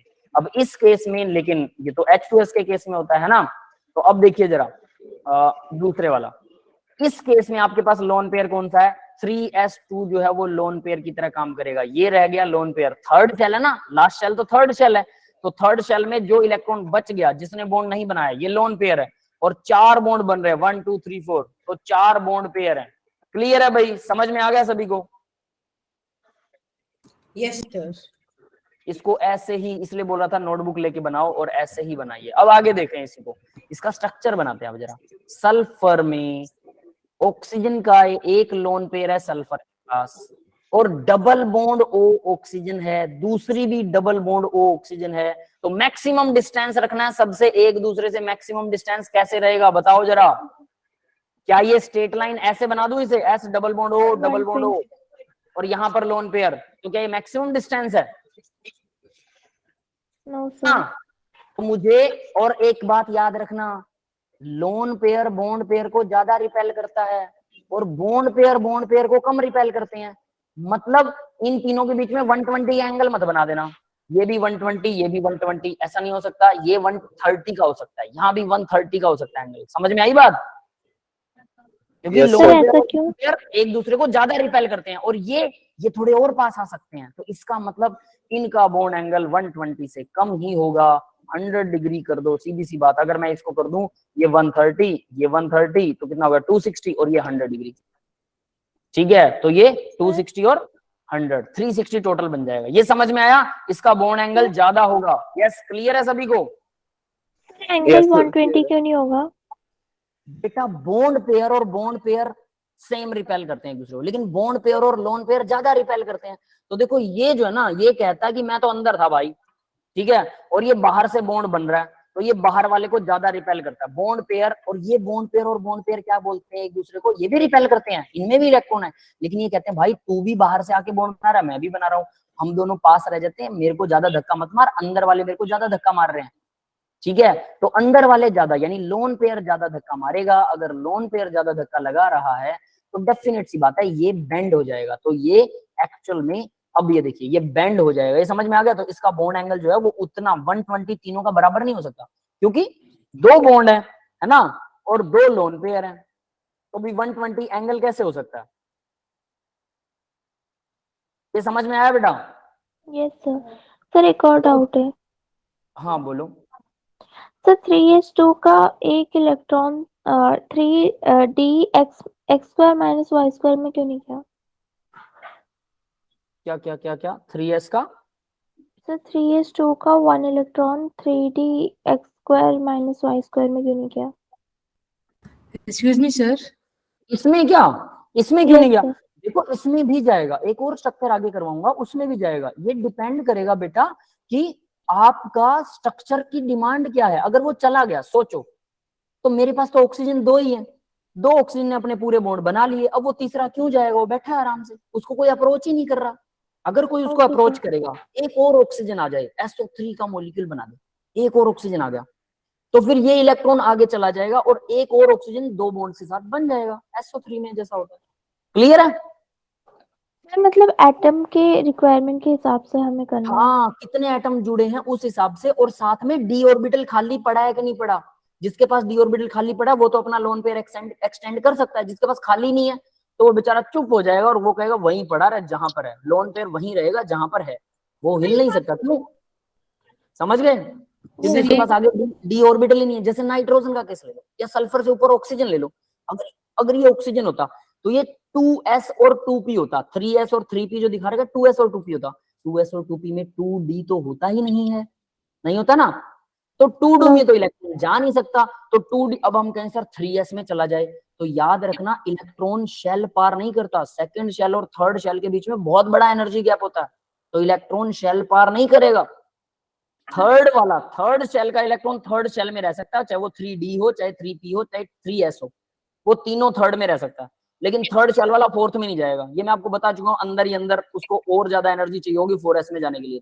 हालांकि एनर्जी उसकी कम होती है 4s में, लेकिन अंदर से बाहर जा रहा है तो इसलिए ज्यादा एनर्जी चाहिए, उल्टा हो गया सिस्टम। लेकिन 2p के पास जो ऑक्सीजन है उसके पास तो 2s और 2p है, उसमें तो 2d होता ही नहीं है, तो सेकंड d नहीं है, तो थर्ड s में तो जाएगा ही नहीं, किसी कीमत पे नहीं जाएगा, क्योंकि एनर्जी लेवल का डिफरेंस बहुत बड़ा होता है। इलेक्ट्रॉन शेल क्रॉस नहीं करेगा, तो लोन पेयर वहीं रहेगा जहां है, पहला रूल। दूसरी बात, अगर इलेक्ट्रॉन शेल क्रॉस ना करे, थर्ड वाला तो थर्ड में रह सकता है, जैसा कि सल्फर के केस में। यहां सल्फर के साथ दो ऑक्सीजन जुड़े हैं, 4 बॉन्ड बन रहे हैं, तो उसने एक लोन पेयर एक्साइट करके हायर ऑर्बिटल में भेज दिया। अगर सल्फर के साथ सिर्फ एक ही ऑक्सीजन जुड़ता तो sulphur double bond O, SO का स्ट्रक्चर ये एग्जिस्ट नहीं करता, इसके कुछ अलग रीजन है, बट सोचिए जरा, तो दोनों लोन पेयर यहीं रहते, ये वाला इलेक्ट्रॉन ये यहीं रहता, यहीं, समझ रहे हो, और ये वाला बॉन्ड होता ही ना। ये देखिए सिर्फ एक ऑक्सीजन ऐसे दो बॉन्ड बना लेता। यस बेटा, समझ में आया? सर ये जो कंडीशन दे रखी है SO2 की। पहले मेरी बात सुनिए, पहले ये समझ में आया क्या? Yes sir. Yes, sir. यानी कि अब देखो, क्योंकि ऑक्सीजन ऐसा नहीं करता है, मैं सिंपल बता देता हूँ, इसकी जगह पर हाइड्रोजन, यानी अगर यहाँ हाइड्रोजन होता, एक एक हाइड्रोजन ऐसे जुड़ गया, इन ऑक्सीजन को आप यहाँ से गायब कर दीजिए, ठीक है, ये ऐसे नहीं, सॉरी, इसको ऐसे लेते हैं, ठीक है, जैसे यहाँ पर होता है 0, यहाँ पर होता है 2 इलेक्ट्रॉन, तो देखिए, और ये वाले स्ट्रक्चर्स नहीं है, ये वाले दोनों नहीं है। अभी देखिए, ये लोन पेयर का ही काम करता, और यहाँ पर 2 हाइड्रोजन जुड़ जाते, अगर 2 ही हाइड्रोजन जोड़ने होते तो ये बन जाता H2S, हाइड्रोजन डाइसल्फाइड, और di hydrogen sulphide gas, H2S gas, और ये रोटन एग स्मेल होता है, इसमें सड़े हुए अंडे की स्मेल आती है इस गैस में से, और ये ऐसा बनता, मतलब ये लोन पेयर, एक भी लोन पेयर एक्साइट ना होता, जरूरत ही नहीं है एक्साइट करने की, लेकिन 2 ऑक्सीजन आगे तो 4 बॉन्ड बना रहा है। अब ऑक्सीजन क्योंकि अप्रोच कर सकता है, इसलिए ये 4 बॉन्ड बना सकता है, और इसके पास डी ऑर्बिटल भी होता है, इसलिए ये अपने हाइयर ऑर्बिटल में क्या करता है, अब जरा देख लेना, ये अब मैंने बना रखा है कि हाइयर ऑर्बिटल में ये ऐसा कर सकता है। यस बेटा, समझ में आ गया, क्लियर हो गया ये? Yes sir. Yes, sir. ठीक है, ठीक है। अगर एक और ऑक्सीजन आ जाए तो 3s वाला भी एक्साइट हो जाएगा, बट एक्साइट होने के लिए जगह होनी चाहिए, अगर जगह नहीं है एटम के पास, फिर तो लोन पेयर ही रहेगा, वरना लोन पेयर बॉन्ड पेयर बन सकता है। तो एक लोन पेयर एक्साइट होता है तो 2 एक्स्ट्रा बॉन्ड बन जाते हैं, क्योंकि एक इलेक्ट्रॉन उधर से खाली होगा और एक नए वाले ऑर्बिटल में भर गया, तो 2 बॉन्ड नए बनेंगे, एक लोन पेयर से 2 बॉन्ड बनते हैं नए। यस, क्लियर है ये सबको? Yes sir. Yes, sir. तो इस तरह से सल्फर जो है वो 2, 4 और 6 वैलेंसी दिखा सकता है। 4 आपके सामने है, 2 मैंने अभी बताया कि अगर लोन पेयर एक्साइट ना होता तो 2 ही दिखाता वैलेंसी, है ना, 2 लोन पेयर 2 वैलेंसी, और अगर दूसरा लोन पेयर भी एक्साइट हो गया तो 6 वैलेंसी दिखा देगा। क्लियर है? आगे उसका स्ट्रक्चर भी करेंगे, बट इसको एक बार यहां से ध्यान करके याद कर लीजिए और इसको लिख भी लीजिए कि ऐसे है। क्लियर है सभी को? Yes sir. Yes, अब sir. जरा बोलिए, किसी का क्या डाउट था? सर ये जो कंडीशन है, ये सिर्फ मतलब तभी बन सकती है जब एक से ज्यादा वैलेंसी और तीन मतलब ढंग से कंप्लीशन आ, जैसे SO2 में ही बनेगा सिर्फ ये केस, और कोई एग्जांपल नहीं है इसका? SO2 में क्यों बनेगा, और बहुत सारे एग्जांपल जिसमें भी डी ऑर्बिटल होता है। देखो, boron, carbon, nitrogen, oxygen, fluorine, इनमें डी नहीं होता। पहली लाइन है 5 6 7 8 9 atomic number, 5 6 7 8 9, boron, carbon, nitrogen, oxygen, fluorine, इनमें डी ऑर्बिटल होता ही नहीं, इनमें सेकंड शेल होती है, सेकंड में डी होता ही नहीं है, तो ये तो अपना लोन पेयर एक्साइट कर नहीं सकते। अगर इनके पास लोन पेयर है तो किसके पास लोन पेयर होता है पता है?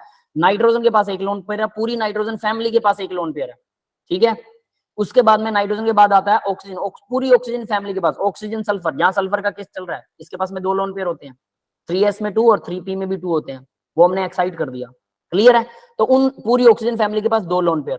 फिर उसके बाद फ्लोरीन फैमिली, पूरी फ्लोरीन, क्लोरीन, ब्रोमीन, आयोडीन, सबके पास में 3 लोन पेयर होते हैं। तीनों एक्साइट हो सकते हैं, बिल्कुल हो सकते हैं। कौन करवाएगा एक्साइट? 2 कंडीशन है। पहला, भाई उसके पास में एक्साइट करने के लिए सब डी ऑर्बिटल होना चाहिए, तो फ्लोरीन के पास तो डी होता नहीं, तो फ्लोरीन से नीचे वाले सबके पास डी होता है, सबके पास डी ऑर्बिटल है, सब एक्साइट कर सकते हैं। पहली कंडीशन फुलफिल, फ्लोरीन पहली लाइन को छोड़ दो, दूसरी लाइन एक्चुअल में वो दूसरा पीरियड, तीसरे पीरियड से सबके पास डी होता है, सबके पास, तो डी ऑर्बिटल में एक्साइट हो सकता है, तो इसलिए सभी के सभी ऐसा कर सकते हैं। दूसरी कंडीशन क्या है भाई? जो एक्साइट करने के लिए जो एटम जुड़ेगा ना, वो हाइड्रोजन जैसा एटम की हिम्मत नहीं है ऐसा करने की। हाइड्रोजन आप कहोगे हाइड्रोजन जोड़ दिया और एक लोन पेयर एक्साइट होके अगले ऑर्बिटल में चला गया, नहीं, हाइड्रोजन सिर्फ नॉर्मल वैलेंसी को ही सेटिस्फाइड करता है। नॉर्मल वैलेंसी मतलब वो हम निकालते हैं ना लास्ट शेल में, वैलेंस शेल में कितने इलेक्ट्रॉन और कितने लोन पेयर है। हाइड्रोजन की हिम्मत नहीं है कि लोन पेयर को एक्साइट करके हायर ऑर्बिटल में डी में ले जाए और उसके बाद 2 और जोड़ ले। किसकी हिम्मत है फिर? मोर इलेक्ट्रोनेगेटिव एलिमेंट, यानी कि फ्लोरीन, क्लोरीन जैसा अगर एलिमेंट जोड़ रहे हो या ऑक्सीजन जोड़ रहे हो, जैसे यहाँ हम ऑक्सीजन जोड़ रहे हैं, ऑक्सीजन सल्फर के लोन पेयर को एक्साइट करवा सकता है, उसमें इतनी पावर है। क्यों? वो सल्फर को कहता है कि तू अपना एक इलेक्ट्रॉन हायर में ले जा। सल्फर बोलता है कि अगर मैं हायर में ले गया तो मेरी एनर्जी बढ़ जाएगी।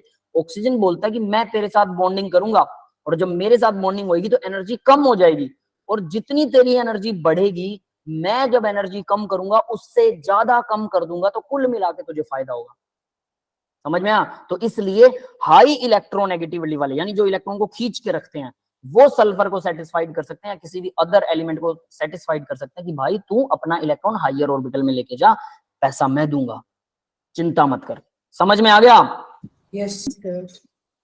तो ऐसा होता है। क्लियर है ये सभी को? जी सर। अब देखिए मैंने बोला ये 120 का एंगल नहीं हो सकता, तो ये एक्चुअल में एंगल कितना होता है ये बता देता हूँ। ये एंगल होता है 119 डिग्री का, 120 से थोड़ा सा ही कम है। क्यों? लोन पेयर बॉन्ड पेयर को रिपेल करता है, यहाँ डबल बॉन्ड भी है भाई, तो डबल बॉन्ड भी थोड़ा सा अफेक्ट करता है, वो स्ट्रॉन्ग होता है, तो उसको रिपेल करना थोड़ा सा मुश्किल है, इसलिए लोन पेयर उसे रिपेल नहीं कर पा रहा। अब इस स्ट्रक्चर का नाम क्या दें? इस स्ट्रक्चर का नाम होना चाहिए, देखिए ट्रायंगुलर प्लेनर। ये ट्राइंगल प्लेनर बन रहा है तो इसको बोलते हैं ज्योमेट्री। अगर लोन पेयर आता है, कहीं पर भी लोन पेयर आता है तो ज्योमेट्री लिखी जाती है। तो अगर मैं ज्योमेट्री लिखूं, इसकी ज्योमेट्री क्या आएगी? Triangular planar. यस, ये समझ में आया? सर जिस कंडीशन में लोन पेयर बनेगा उसी में हमें ज्योमेट्री लिखनी है। हाँ, जहां लोन पेयर होगा वहीं पर ज्योमेट्री की वैल्यू होती है। अगर लोन पेयर नहीं है तो ज्योमेट्री और स्ट्रक्चर दोनों सेम होते हैं, लेकिन अगर लोन पेयर है तो ज्योमेट्री और स्ट्रक्चर डिफरेंट होते हैं। क्यों? क्योंकि स्ट्रक्चर के अंदर, अब ये तो ज्योमेट्री थी, ठीक है, ज्योमेट्री अब आपको ये समझ में आई होगी। अब बात करते हैं स्ट्रक्चर की। तो देखिए इसका स्ट्रक्चर अगर मैं कहूं, अगर मैं इसका स्ट्रक्चर लिखना चाहूं तो स्ट्रक्चर देखिए इसका क्या आएगा।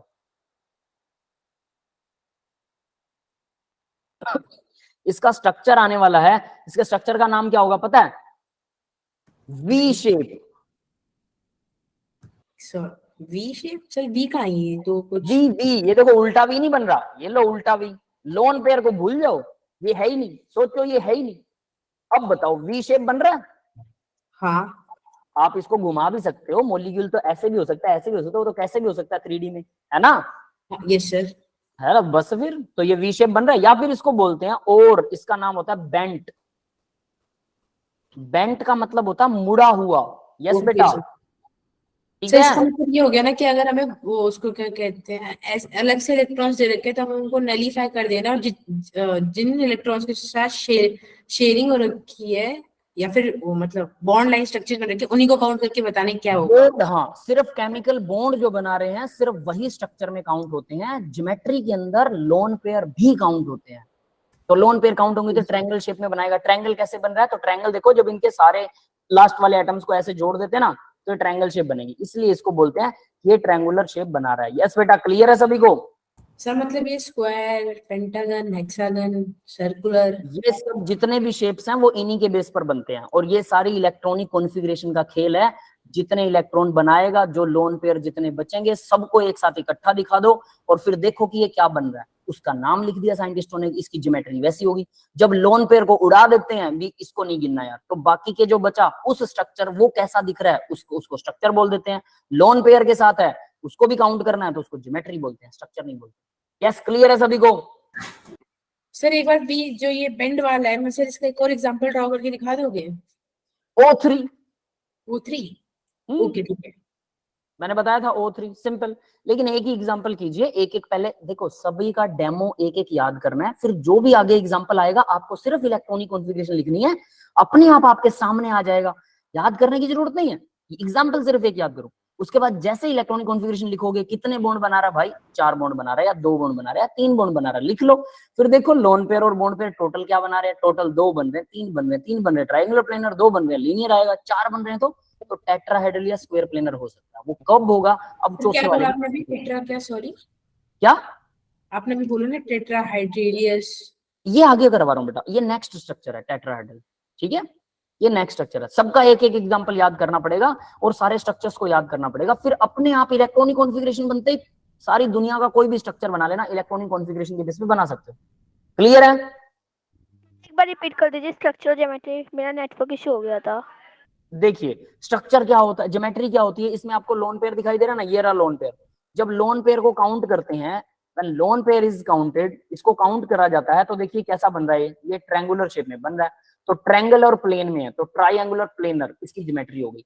लेकिन अगर हम कहें कि लोन पेयर को काउंट ही नहीं करना, ये है ही नहीं, तो ये कैसा है? ये वी शेप है, देखो उल्टा वी बना हुआ है ना, तो ये वी शेप है, तो हमने इसका नाम दे दिया वी शेप, या फिर आप इसे कहते हैं बेंट, मुड़ा हुआ स्ट्रक्चर। क्लियर है बेटा? यानी स्ट्रक्चर में लोन पेयर को काउंट नहीं करना, ज्योमेट्री में लोन पेयर काउंट होगा, और फिर वो जैसा दिखता है वैसा उसका नाम लिख रखा है। वो नाम भी आपको याद रखने हैं, अपने आप नहीं होगा, एक एक तो याद रखने पड़ेंगे, फिर सब कुछ अपने आप हो जाएगा। पूरे लेसन में भरे पड़े हैं ये। अगले वीबीटी आएगी, मैं सीधा नाम लूंगा इलेक्ट्रॉनिक कॉन्फ़िगरेशन, आप लोग खुद लिख के देखिएगा कि वो बनता है कि नहीं बनता। लेकिन सारी चीजें यही चलेंगी, याद रख लेना। तो इसलिए बोल रहा हूँ ये आज वाला लेक्चर बहुत इंपॉर्टेंट है। क्लियर है बेटा सबको? जी सर। आगे देखिए, अब ये तो थे SO2। अब एक और एग्जांपल, नेक्स्ट स्ट्रक्चर बनाते हैं हम, 5वां स्ट्रक्चर है ये, ठीक है। इसके अंदर मैं एग्जांपल ले रहा हूँ CH4 का। आप कोई भी ले सकते हो, कोई दिक्कत वाली बात नहीं है, लेकिन एक एग्जांपल तो आपको याद रखना पड़ेगा। कार्बन की इलेक्ट्रॉनिक कॉन्फ़िगरेशन 6 होता है, atomic number 1s2 2s2 2p में 2, 2p3, 2p में 3 नहीं है, 2 आएंगे, ठीक है। अब देखिए एक्साइटेड स्टेट में इलेक्ट्रॉनिक कॉन्फ़िगरेशन क्या हो जाएगी, 1s2, अंदर वाली शेल है इसको तो छोड़ दो, बाहर वाली शेल को एक्साइट करना है, 2s और 2p, सेकंड शेल है ना, तो 2px 2py, जो भी लास्ट वाली शेल होती है उसको एक्सपेंड करके जरूर लिखना, वरना समझ नहीं आएगा कुछ भी। तो 2p में 2 थे, एक एक भर दिया मैंने। 2s में 2 थे, अब देखो जरा, 2s में 2 थे तो मैं क्या करूं, एक यहाँ और एक यहाँ, ये जा सकता है, एक्साइट हो सकता है बिल्कुल, ये तो सेकंड p में ही जा रहा है ना, d इसमें होती ही नहीं है, 2d नहीं होता, तो 2d में तो इलेक्ट्रॉन जा ही नहीं सकता। वैसे इसके पास खुद बचा भी नहीं है, अंदर वाला तो कभी भूल के भी नहीं जाएगा, सिर्फ लास्ट शेल वाला ही जाएगा, इसके पास तो बचता ही नहीं है।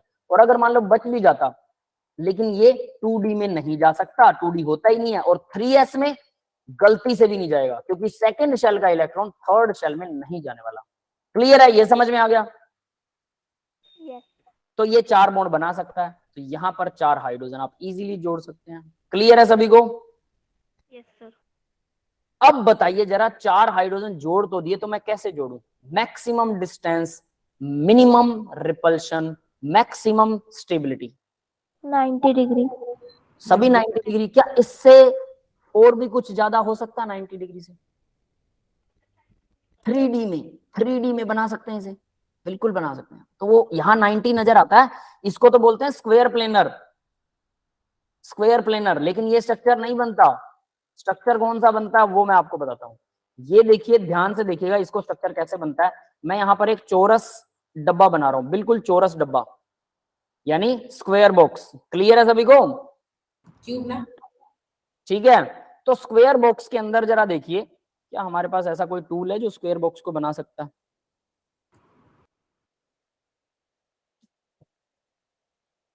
नहीं, ऐसा तो कोई टूल है ही नहीं, है ना। कुछ और देखें। सर क्रोम पे जियोजेब्रा। चलो छोड़ो, कोई बात नहीं, मैं खुद ही बना दूंगा इसे, ठीक है। तो देखिए जरा, अरे ये क्या आ गया भाई, ये नहीं चाहिए, पेन चाहिए, ठीक है। अब देखिए जरा, अब मैंने यहाँ पर एक चौरस डब्बा बनाया, इसको ध्यान से देखना भाई। चौरस डब्बा, इसके अंदर सारे साइडें बराबर होती हैं, हाइट भी बराबर होती है, लेंथ भी बराबर होती है, ब्रेड्थ भी बराबर होती है, ये सबको पता है, यस और नॉट? क्यूब ना। Yes sir. इसके सेंटर में मैंने एक एटम रख दिया, इस डब्बे के बिल्कुल बीचों बीच में एटम रख दिया। इस बीचों बीच के एटम से अब मेरे को एक चीज बता दो, बीच बिल्कुल सेंटर में रखा हुआ है, 8 कॉर्नर होते हैं डब्बे में, 8 कॉर्नर दिख रहे हैं आपके रूम में भी, 8 कॉर्नर है, 4 छत के 4 फर्श के। क्लियर है सबको? जी सर। Yes sir. तो 8 कॉर्नर्स में सेंटर से डिस्टेंस बराबर होगा या छोटा बड़ा होगा? बराबर होगा, सिंपल है ना, कोई दिक्कत नहीं है। ये सबको समझ में आ गया? Yes sir. सभी एग्री हैं इस बात से? Yes sir. तो अपनी बात याद रखना, वरना आप लोग ही मेरे से दोबारा क्वेश्चन पूछोगे कि सर ये तो बड़ा दिख रहा है। दिखना एक अलग चीज होती है, लेकिन होना एक अलग चीज है। तो आप लोग इमेजिन कर रहे हो कि सेंटर में कोई चीज, रूम के सेंटर में कोई चीज रखी हुई है, तो रूम के सेंटर से चारों कॉर्नर्स, हर कॉर्नर के ऊपर अगर हम रखेंगे तो क्या होगा, एटम हमेशा बराबर डिस्टेंस आएगा, यस और नॉट? Yes sir. अब जरा देखिए मैं क्या कर रहा हूं, एक कॉर्नर पर मैंने एटम रखा, उससे कहीं किसी भी डायरेक्शन में चल पड़ी है, आपकी चॉइस है। दूर इस तरफ आ गया मैं, यहां पर मैंने खाली छोड़ दिया, इसके नीचे आ गया, यहाँ पे फिर से एटम रख दिया, उससे नेक्स्ट मैंने फिर से खाली छोड़ दिया, उससे नेक्स्ट मैंने फिर से एटम रख दिया, उससे नेक्स्ट मैंने खाली छोड़ दिया, उससे नेक्स्ट इस तरफ आया, फिर से एटम रख दिया, उससे नेक्स्ट मैंने फिर से खाली छोड़ दिया। तो अब आप देखिए, एक खाली एक भरा, 4 एटम अलग अलग कॉर्नर्स पर रखे हैं, अल्टरनेट कॉर्नर पर, एक छोड़ के एक। ये बात सबको समझ में आई? Yes sir. Yes sir. तो CH4 का मॉलिक्यूल ऐसा ही है, ये बीच में रखा हुआ है, वो कार्बन है, और कॉर्नर्स के ऊपर H हैं सारे। तो देखिए जरा, मैं इसको अब मिला रहा हूं, ये H से मिल गया, ये H से मिल गया, ये भी H से मिल गया, ये वाला दिख रहा है ना, और ये भी H से मिल गया। अब आपको लग रहा होगा कि सर ये तो छोटे बड़े डिस्टेंसेस हैं, लग रहा है नो ना? Sir, yes, no but sir, क्या ये सच में छोटे बड़े हैं? अब आप लोग खुद बताओ। सर वो 3 डायमेंशंस में है। 3 डायमेंशन की वजह से दिखाई ऐसा दे रहा है, बट एक्चुअल में तो वो सारे बराबर हैं, बराबर डिस्टेंस है। Yes sir. यस अब सर। अब मुझे ये बताइए, किसी भी दो एंगल्स के बीच में कोई भी दो एंगल उठा लो, तो आपको जरा ध्यान से देखना बेटा, बहुत ध्यान से। मैं आपको एक बड़ी इंटरेस्टिंग चीज दिखाने वाला हूं। ये पीछे वाले 4 कॉर्नर ले रहा हूं, पीछे वाले 4 दिख रहे हैं? ये वाला कॉर्नर, ये वाला कॉर्नर, ये वाला कॉर्नर और ये वाला कॉर्नर, ये 4 कॉर्नर ले रहा हूं। ध्यान से देखो अब इनको, पीछे वालों को। अब इनमें देखो, ये ऐसे बन रहा है, ऐसे क्या बन रहा है? ये वी बन रहा है, V. Yes sir. Yes sir. V बन रहा है। अब दूसरा देखो जरा, ये आगे वाले 4 कॉर्नर ले रहा हूं, ये वाले, इसमें देखो सेंटर से ये वी बन रहा है। Yes sir. Yes sir. ये दोनों वी एक दूसरे के उल्टा नहीं है, ध्यान दो, ये एक दूसरे के उल्टा है। ये दोनों तो यहाँ एटम ऐसे और ऐसे, और वो दोनों उल्टे हैं, ये देखो उल्टा वी और सीधा वी। यस, हाँ जी सर, उल्टा। क्लियर हुआ ये? यस सर सबको क्लियर हुआ? ठीक है। अब मैं आप लोगों को ये स्क्रीन को एक बार अनशेयर करता हूं, और फिर आपको मेरी पूरी इमेज दिखाई देगी। क्लियर है? अभी सबको मेरी पूरी इमेज दिखाई दे रही है? यस, ठीक है। अगर आप लोग बोलोगे तो आपको अपनी इमेज दिखाई देगी। अब जरा देखिए, मैं आपको एक स्ट्रक्चर दिखाता हूं। मेरे पास परफेक्ट टेट्राहेड्रल का एक स्ट्रक्चर है, ध्यान दीजिएगा इस स्ट्रक्चर के ऊपर, मेरी इमेज पर ध्यान रखना बस, ठीक है? ये देखिए, ये परफेक्ट टेट्राहेड्रल है, और मैं ये एक बार के लिए पीछे का सीन भी हटा देता हूं, ठीक है? ये क्या बोलते हैं इसको, बैकग्राउंड। बैकग्राउंड, ठीक है, ताकि आपको मतलब ये स्ट्रक्चर अच्छे से नजर आए, ठीक है? अब जरा देखिए जरा, ये अब आपको स्क्रीन पे मेरा स्ट्रक्चर अच्छे से नजर आ रहा होगा, दिख रहा है? ये परफेक्ट टेट्राहेड्रल है। तो देखो, अगर मैं इसे ऐसे पकड़ता हूं तो नीचे क्या बन गया? ट्रायंगल बन रहा है। ऊपर एक हेड बन गया, ट्रायंगल और हेड। क्लियर है? अगर मैंने, देखो अब देखो ध्यान से देखना, मैंने इस लेग को पकड़ लिया, इधर वाली को, और इसको ऐसे पलट दिया, अब नीचे ट्रायंगल बनेगा और ऊपर एक हेड बन जाएगा। यस, क्लियर है? Yes sir. Yes sir. अब मैंने इसको पकड़ लिया और इसको ऐसे कर दिया, तो नीचे फिर से ट्रायंगल बन गया, ऊपर हेड बन गया। इसको पकड़ लिया, अब नीचे फिर से ट्रायंगल बन गया, ऊपर हेड बन गया। समझ में आ रहा है सबको?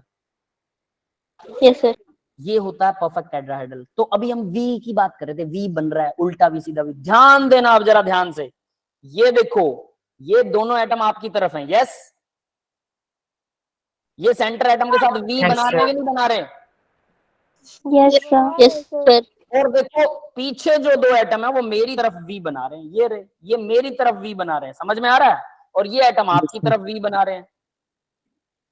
एक दूसरे के अपोजिट में वी बन रहा है। देखो जरा ऐसे, ये समझ में आया? ये देखो नीचे वी बन रहा है, और ऊपर वाला वी देखो कैसे है, ये उसके उल्ट साइड में है। यस, दिख रहा है सबको? Yes sir. यानी एक उल्टा वी, एक सीधा वी, जो अभी अभी हम टेट्राहेड्रल में देख रहे थे, उल्टा वी और सीधा वी ऐसा बनता है। That is called tetrahedral. तो आपको क्या लगता है इन दोनों के बीच में एंगल कितना होगा? ये 90 डिग्री से तो ज्यादा है, साफ साफ दिख रहा है। 120 डिग्री। 120 से कम है, 90 से ज्यादा है। ठीक है, अब जरा मैं आपको स्क्रीन शेयर फिर से करता हूँ और उसके अंदर आपको बना के दिखाता हूँ, तो कुछ कुछ आपको अब आइडिया लग जाएगा उससे, है ना? तो देखिए जरा, अब स्क्रीन शेयर हो रही है सभी को बेटा? Yes sir. Yes sir. ठीक है, तो देखिए अब जरा, और बैकग्राउंड को फिर से यूज कर लेते हैं।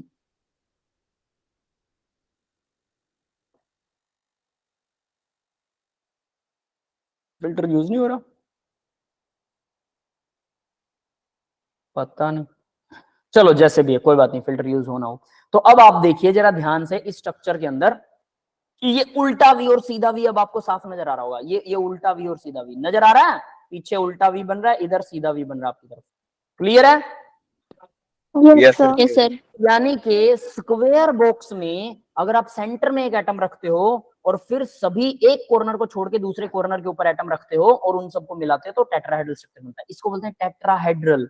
ठीक है, ये टेट्राहेड्रल क्यों है, तो हम इसको दिखाते कैसे हैं आप जरा वो देख लेना। ठीक है, हम इसे ऐसे दिखाते हैं, ऊपर हेड, बीच में कार्बन, यहां पर मैंने बोला था नीचे ट्रायंगल बनता है, यस। अब देखो ट्रायंगल को कैसे दिखाते हैं, ये तो बन गया एक हिसाब से सारा एच एच दिखा दिए। अब जो नीचे वाला एक और ट्रायंगुलर शेप में आर्म आती है वो क्या होती है, वो सेंटर से या तो इस तरफ खींचिए या इस तरफ खींचिए। ये समझ में आ रहा है सबको, बनाने का तरीका बता रहा हूं, सेंटर से इस तरफ या इस तरफ, क्लियर है? Yes sir. सेंटर में नहीं खींचना, तो मैंने इस तरफ खींच दी, और इन दोनों की, ये दोनों बराबर होती हैं लगभग, ये दोनों हाइड्रोजन, इन दोनों से थोड़ा सा बाहर खींचना है इसको, थोड़ा सा एक्स्ट्रा, तो ये देखो एक्स्ट्रा है, ये बाहर आ गया। और इस तरह से हम बनाते हैं ट्रायंगुलर, जो मैंने अभी आपको डायग्राम दिखाया था, ये वाला डायग्राम, जिसके अंदर क्या था, नीचे ट्रायंगल बन रहा है और ऊपर एक हेड है, वही मैंने बनाया, नीचे ट्रायंगल बन रहा है, ऊपर एक हेड है। यस, क्लियर है सबको? Yes sir. Yes sir. तो ये ऐसा बनता है, क्या बनता है, ये है टेट्राहेड्रल। और इनमें सभी में, सभी के अंदर इसको ऐसे बनाते हैं, वी उल्टा वी और सीधा वी आप नहीं बना सकते, कोशिश करके भी नहीं बना सकते, तो कोशिश मत करना, ठीक है, वरना कबाड़ा हो जाएगा। तो स्ट्रक्चर को बनाया तो ऐसे जाता है। और इसका एंगल होता है 109 डिग्री और 28 मिनट। और बता देता हूं, 60 मिनट जो है वो इक्वल होता है 1 डिग्री के, क्लियर है? 60 मिनट Yes, sir. 1 डिग्री के इक्वल होता है। तो इसका मतलब मैं कह सकता हूं कि ये लगभग, ज्यादातर बुक्स में आपको क्या मिलेगा, ये दिखा रखा होगा 109.5 डिग्री, लगभग 28 मिनट, मतलब लगभग कितना हो जाएगा 28 मिनट का मतलब, इस आधा डिग्री है ना, 30 मिनट लगा लो, आधा डिग्री। यस, क्लियर है सबको? Yes sir. Yes sir. तो ये एंगल सब में सेम होता है, कोई भी दो एटम उठा लो। अब आपको लगेगा ऐसा कैसे हो सकता है, ये भी एक प्रॉब्लम क्रिएट होता है। तो देखो जरा ध्यान से देखना, इसके बीच में 109 डिग्री का मैंने लगा दिया, कोई दिक्कत नहीं। इसमें और इसमें 109 डिग्री का है, इसमें अब इसमें कम नजर आ रहेगा, इसमें और इसमें भी 109 डिग्री है, इसमें आपको ज्यादा नजर आएगा, इसमें 109 डिग्री है। चलो ये तो इसके बराबर लग रहा है। ये वाला एटम और ये वाला एटम, देखो जरा, ये वाला और ये वाला, अब ये तो बड़ा नजर आ रहा होगा ना, ये भी 109 डिग्री है, सारे 109 डिग्री 28 मिनट, सारे कैसे बराबर हो सकते हैं? तो जरा हम अपने वापस स्ट्रक्चर पर आते हैं, ध्यान से देखना। देखो बेटा, ये दोनों के बीच में एंगल क्या बन रहा है, ये नीचे है स्क्वायर और स्क्वायर के डायगोनली एंगल बन रहा है। यस, क्लियर है? ये समझ में आया? Yes sir. अब हम मान लेते हैं कि मैंने बोला कि इसका और इसका एंगल देखते हैं। तो ये देखो, दीवार, इधर वाली दीवार, इस दीवार का स्क्वायर बन रहा है, इधर वाली दीवार का स्क्वायर, और इसका ये डायगोनल एंगल बन रहा है, तो ये भी तो सेम बनेगा, ठीक है। अब बात करते हैं इस एंगल की, यहां से इस एंगल और इस एंगल की। अब आपको लगेगा जब ये वाला एंगल 109 डिग्री था तो ये तो इससे ऊपर बन रहा है ना, ऊपर ऐसे लग रहा है। यस, तो ये ज्यादा होना चाहिए, बट ध्यान देना, ये फ्रंट वाली दीवार का डायगोनल एंगल बन रहा है, तो ये कैसे ज्यादा हो सकता है? क्लियर है, समझ में आया? Yes sir. तो यानी सारे एंगल, किसी को भी उठा लो आप इस डायग्राम में, किसी भी दो एंगल को उठा के देखो, ध्यान से सोचोगे, सब एंगल इतने होंगे, सब बराबर होते हैं। तो 109 degree 28 minute perfect tetrahedral angle होता है। और इसका देखो, क्योंकि इसमें लोन पेयर तो है ही नहीं, है ना, तो अगर इसमें लोन पेयर नहीं है तो CH4 का मॉलिक्यूल का स्ट्रक्चर क्या होगा, यानी नेम, स्ट्रक्चर का नेम, डायरेक्ट नेम लिख देते हैं, कोई दिक्कत नहीं। तो इसको बोलते हैं बेटा टेट्राहेड्रल। अब ये टेट्राहेड्रल का मतलब क्या है? टेट्रा मतलब चार, हेड्रल, टेट्राहेड्रल। अब कोई बताएगा मुझे टेट्राहेड्रल का मतलब, चार का मतलब क्या है? यहाँ पे चार क्या है? चार एटम जुड़े हुए हैं, इसलिए इसको टेट्राहेड्रल बोलेंगे। Is this? May be sir यही आया था मैथमेटिक्स। नहीं, अब ध्यान देना, इसको हिंदी में बोलते हैं चतुष्फलक। सुनिए, हिंदू में बोलते हैं चतुष्फलक, चार जिसके फेस हो। अब वो फेस क्या चीज है, यही अपना स्ट्रक्चर दोबारा से उठाते हैं। ध्यान देना, अब इसमें मैं क्या कर रहा हूं, नीचे एक ट्रायंगल बन रहा है, तो इसका एक ट्रायंगुलर फेस बनेगा नीचे, तीन लातों वाला फेस। मतलब अगर मैं एक ट्रायंगुलर गत्ता लूं और उससे इसको तीनों को ढक दूं तो ढका जाएगा। क्लियर है? Yes sir. Yes sir. अब देखिए, अब आपकी साइड में तीन ट्रायंगल से तो आपने इसको ढक दिया, अब आपकी साइड में इधर ये वाला एक ऊपर है, ये वाला और ये वाला, ये आपकी साइड में एक फेस और लग सकता है ट्रायंगुलर, लग सकता है यस सर। आपकी साइड, एक इस तरफ भी लग सकता है, इस तरफ लग गया, और एक फेस मेरी तरफ भी है भाई जो आपको दिख नहीं रहा है फिलहाल, एक आपकी तरफ है, एक इधर है, एक इधर है, 3 फेस और 3 ट्रायंगल और ऐसे, ये देखिए ऐसे, फिर ऐसे 2, फिर मेरी तरफ 3 और एक नीचे 4 ट्रायंगुलर फेस अगर आप लगा दो इसके ऊपर तो ये ढक जाएगा चारों तरफ से, ट्रायंगल फेस से ढकेगा, इसको बोलते हैं चतुष्फलक। 4 triangular face, triangular word use नहीं किया जाता, बस फलक यूज करते हैं क्योंकि वो ट्रायंगल की जगह पर 4 भी हो सकते हैं, 5 वाला फेस भी हो सकता है जिससे हम ढक रहे हैं, वो कोई भी हो सकता है, लेकिन 4 फेस से इसको ढका जा सकता है, दैट इज कॉल्ड चतुष्फलक। तो इसको बनाते टाइम एक तो ये तरीका बनाने का, एक और मेथड बताता हूँ टेट्राहेड्रल को कैसे बनाया जाता है, ठीक है। मेथड वही है, कोई फर्क नहीं है, दोनों हाइड्रोजन को ऐसे बराबर रखिए और एक हाइड्रोजन इस तरफ से ज्यादा खींच दीजिए या दूसरी तरफ से ज्यादा, वो आपकी चॉइस है, ठीक है। अब देखो इसको डॉटेड लाइन से मिलाते हैं, अगर मैं इन सबको ऐसे मिलाता हूं, देखिए जरा, इसको ऐसे मिला दिया, इसको ऐसे मिला दिया, ये समझ में आ रहा है सबको, और इसको Yes, फिर sir, ऐसे आ मिला दिया, इसको ऐसे मिला दिया, ये ट्रायंगुलर फेस बन गया एक, फिर इसको ऐसे मिला दिया और ये दूसरा ट्रायंगुलर फेस बन गया कि नहीं बन गया दूसरा ट्रायंगुलर फेस, इसके पीछे भी एक ट्रायंगुलर फेस बनेगा, इधर भी बनेगा, उधर भी, हर तरफ 4 ट्रायंगुलर फेस, 1 2, पीछे की तरफ 3, उधर वाला और नीचे वाला 4। अब नीचे वाले को कैसे बनाएंगे, ऐसे, नीचे भी एक ट्रायंगल बन गया, क्लियर है। तो ये क्या होता है, एक्चुअल बॉन्ड तो अब आपको समझ में आ रहे होंगे कौन से हैं, कौन से एक्चुअल बॉन्ड जो मैंने बना रखे हैं रेड कलर वाले, वो एक्चुअल बॉन्ड है। अब ग्रीन को वैसे तो डॉट लाइन से ही रिप्रेजेंट करते हैं, लेकिन क्योंकि मैं इसको थोड़ा अच्छे से दिखाना चाहता हूं आप लोगों को, इसलिए डॉट की जगह मैं इसे स्ट्रेट लाइन से रिप्रेजेंट कर रहा हूं, ठीक है, ताकि आपको थोड़ा अच्छे से पता लगे कि मैं क्या बनाना चाहता हूं। ये डॉटेड लाइन से बनाइए, ये बॉन्ड नहीं होता, ठीक है। तो ये बन गया, इन सबको जब आपस में एक दूसरे से जोड़ेंगे, जोड़कर देखिए, अब जब आप इसको, इस स्ट्रक्चर को देखते हैं ना, तो आपको समझ में आएगा कि इसमें 4 ट्रायंगुलर फेस बनेंगे, 4 triangular face, that is Y, और ये चौथा ये वाला भी बनेगा, इसको हमने जोड़ा ही नहीं, ठीक है। अब देखिएगा जरा, 4 ट्रायंगुलर फेस बनते हैं इसके अंदर, इसीलिए इसे बोलते हैं चतुष्फलक, टेट्राहेड्रल। यस गाइस, क्लियर है सबको, इसका एंगल भी समझ में आ गया होगा, 109 डिग्री 28 मिनट्स। हाँ भाई, सबको क्लियर है कि नहीं है? यस सर, क्लियर है। ठीक है, यस सर। ठीक है, तो इसको याद रखना, CH4 इसका एग्जांपल है।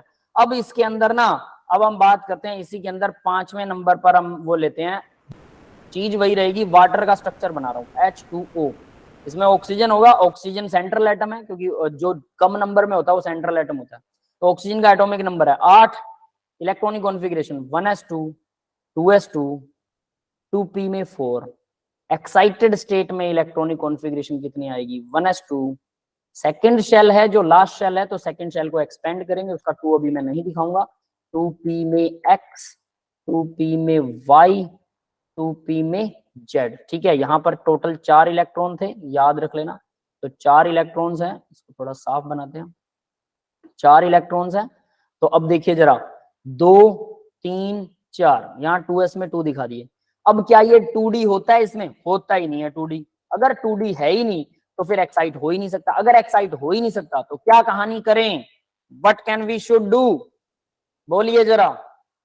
2 ही बॉन्ड बनाएगा, किया कुछ जा ही नहीं सकता, सीधी सी बात है। तो यहाँ ये लोन पेयर की तरह काम करेगा, 2s2 और 2p2, इसमें 2 लोन पेयर होते हैं, और ये जुड़ गया हाइड्रोजन और ये जुड़ गया हाइड्रोजन, और आपका वाटर का स्ट्रक्चर बन गया। तो मैं इस वाटर के स्ट्रक्चर को कैसे बनाऊंगा, ध्यान देना, ये लोन पेयर बना दिया मैंने, 2 बिल्ली के कान, ठीक है, खरगोश के कान जैसे हैं, उसके बाद में 2 हाइड्रोजन्स। अब देखिए इसमें 4 चीजें हैं, तो इसे ऐसे बनाया जा सकता है टेट्राहेड्रल के जैसे, एक तो ये हो गया, एक हाइड्रोजन यहाँ हो गया, दूसरा हाइड्रोजन अगर मैं यहाँ लगाऊं या लोन पेयर लगा दूं, कोई चॉइस मेरी है, तो यहाँ पर मैं दूसरा हाइड्रोजन लगा देता हूँ और बीच में एक लोन पेयर इस तरफ लगा देता हूँ। तो देखिए ये टेट्राहेड्रल जैसा हो गया कि नहीं हो गया, नीचे एक ट्रायंगल बनेगा ऐसा, है ना, और ऊपर से इसको ऐसे मिला देंगे, तो टेट्राहेड्रल ही है। तो ये इसकी ज्योमेट्री हम बोलेंगे, ज्योमेट्री। अब ध्यान देना, जियोमेट्री, ज्योमेट्री का मतलब क्या है, लोन पेयर इंक्लूडेड है, ज्योमेट्री होगी टेट्राहेड्रल, पर क्या ये परफेक्ट टेट्राहेड्रल होगा? नहीं, लोन पेयर बॉन्ड पेयर को ज्यादा रिपेल करते हैं कि नहीं करते? इस वजह से इनका करते हैं। रिपल्शन सेम नहीं है, एक लोन पेयर है एक बॉन्ड पेयर है, रिपल्शन सेम नहीं है, तो फिर परफेक्टली सेम ये डिस्टेंस कवर नहीं करेंगे, किसी का कम किसी का ज्यादा, तो बॉन्ड पेयर आपस में ज्यादा पास आ जाएंगे और लोन पेयर थोड़े दूर चले जाएंगे, तो इसको बोलेंगे डिस्टोर्टेड। डिस्टोर्टेड मतलब खराब हो गया, है तो टेट्राहेड्रली, टेट्राहेड्रल। ये बात समझ में आई बेटा? Yes sir. ये टेट्राहेड्रल ही है बट डिस्टोर्टेड है, खराब हो गया ये ज्योमेट्री इसकी। बट इसका स्ट्रक्चर कैसा होगा? स्ट्रक्चर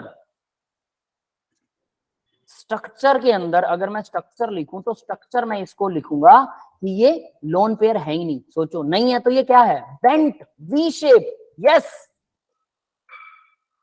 पहले भी हमने एक वी शेप बनाया था और अब भी उसमें एक लोन पेयर था, इसमें दो है, कोई फर्क नहीं पड़ता, लेकिन स्ट्रक्चर तो उसी से सेम मिल रहा है ना, दो तीन ही चीजें थी उसमें, यही था, ये चीज नहीं थी बेंट या वी शेप। यस, क्लियर है?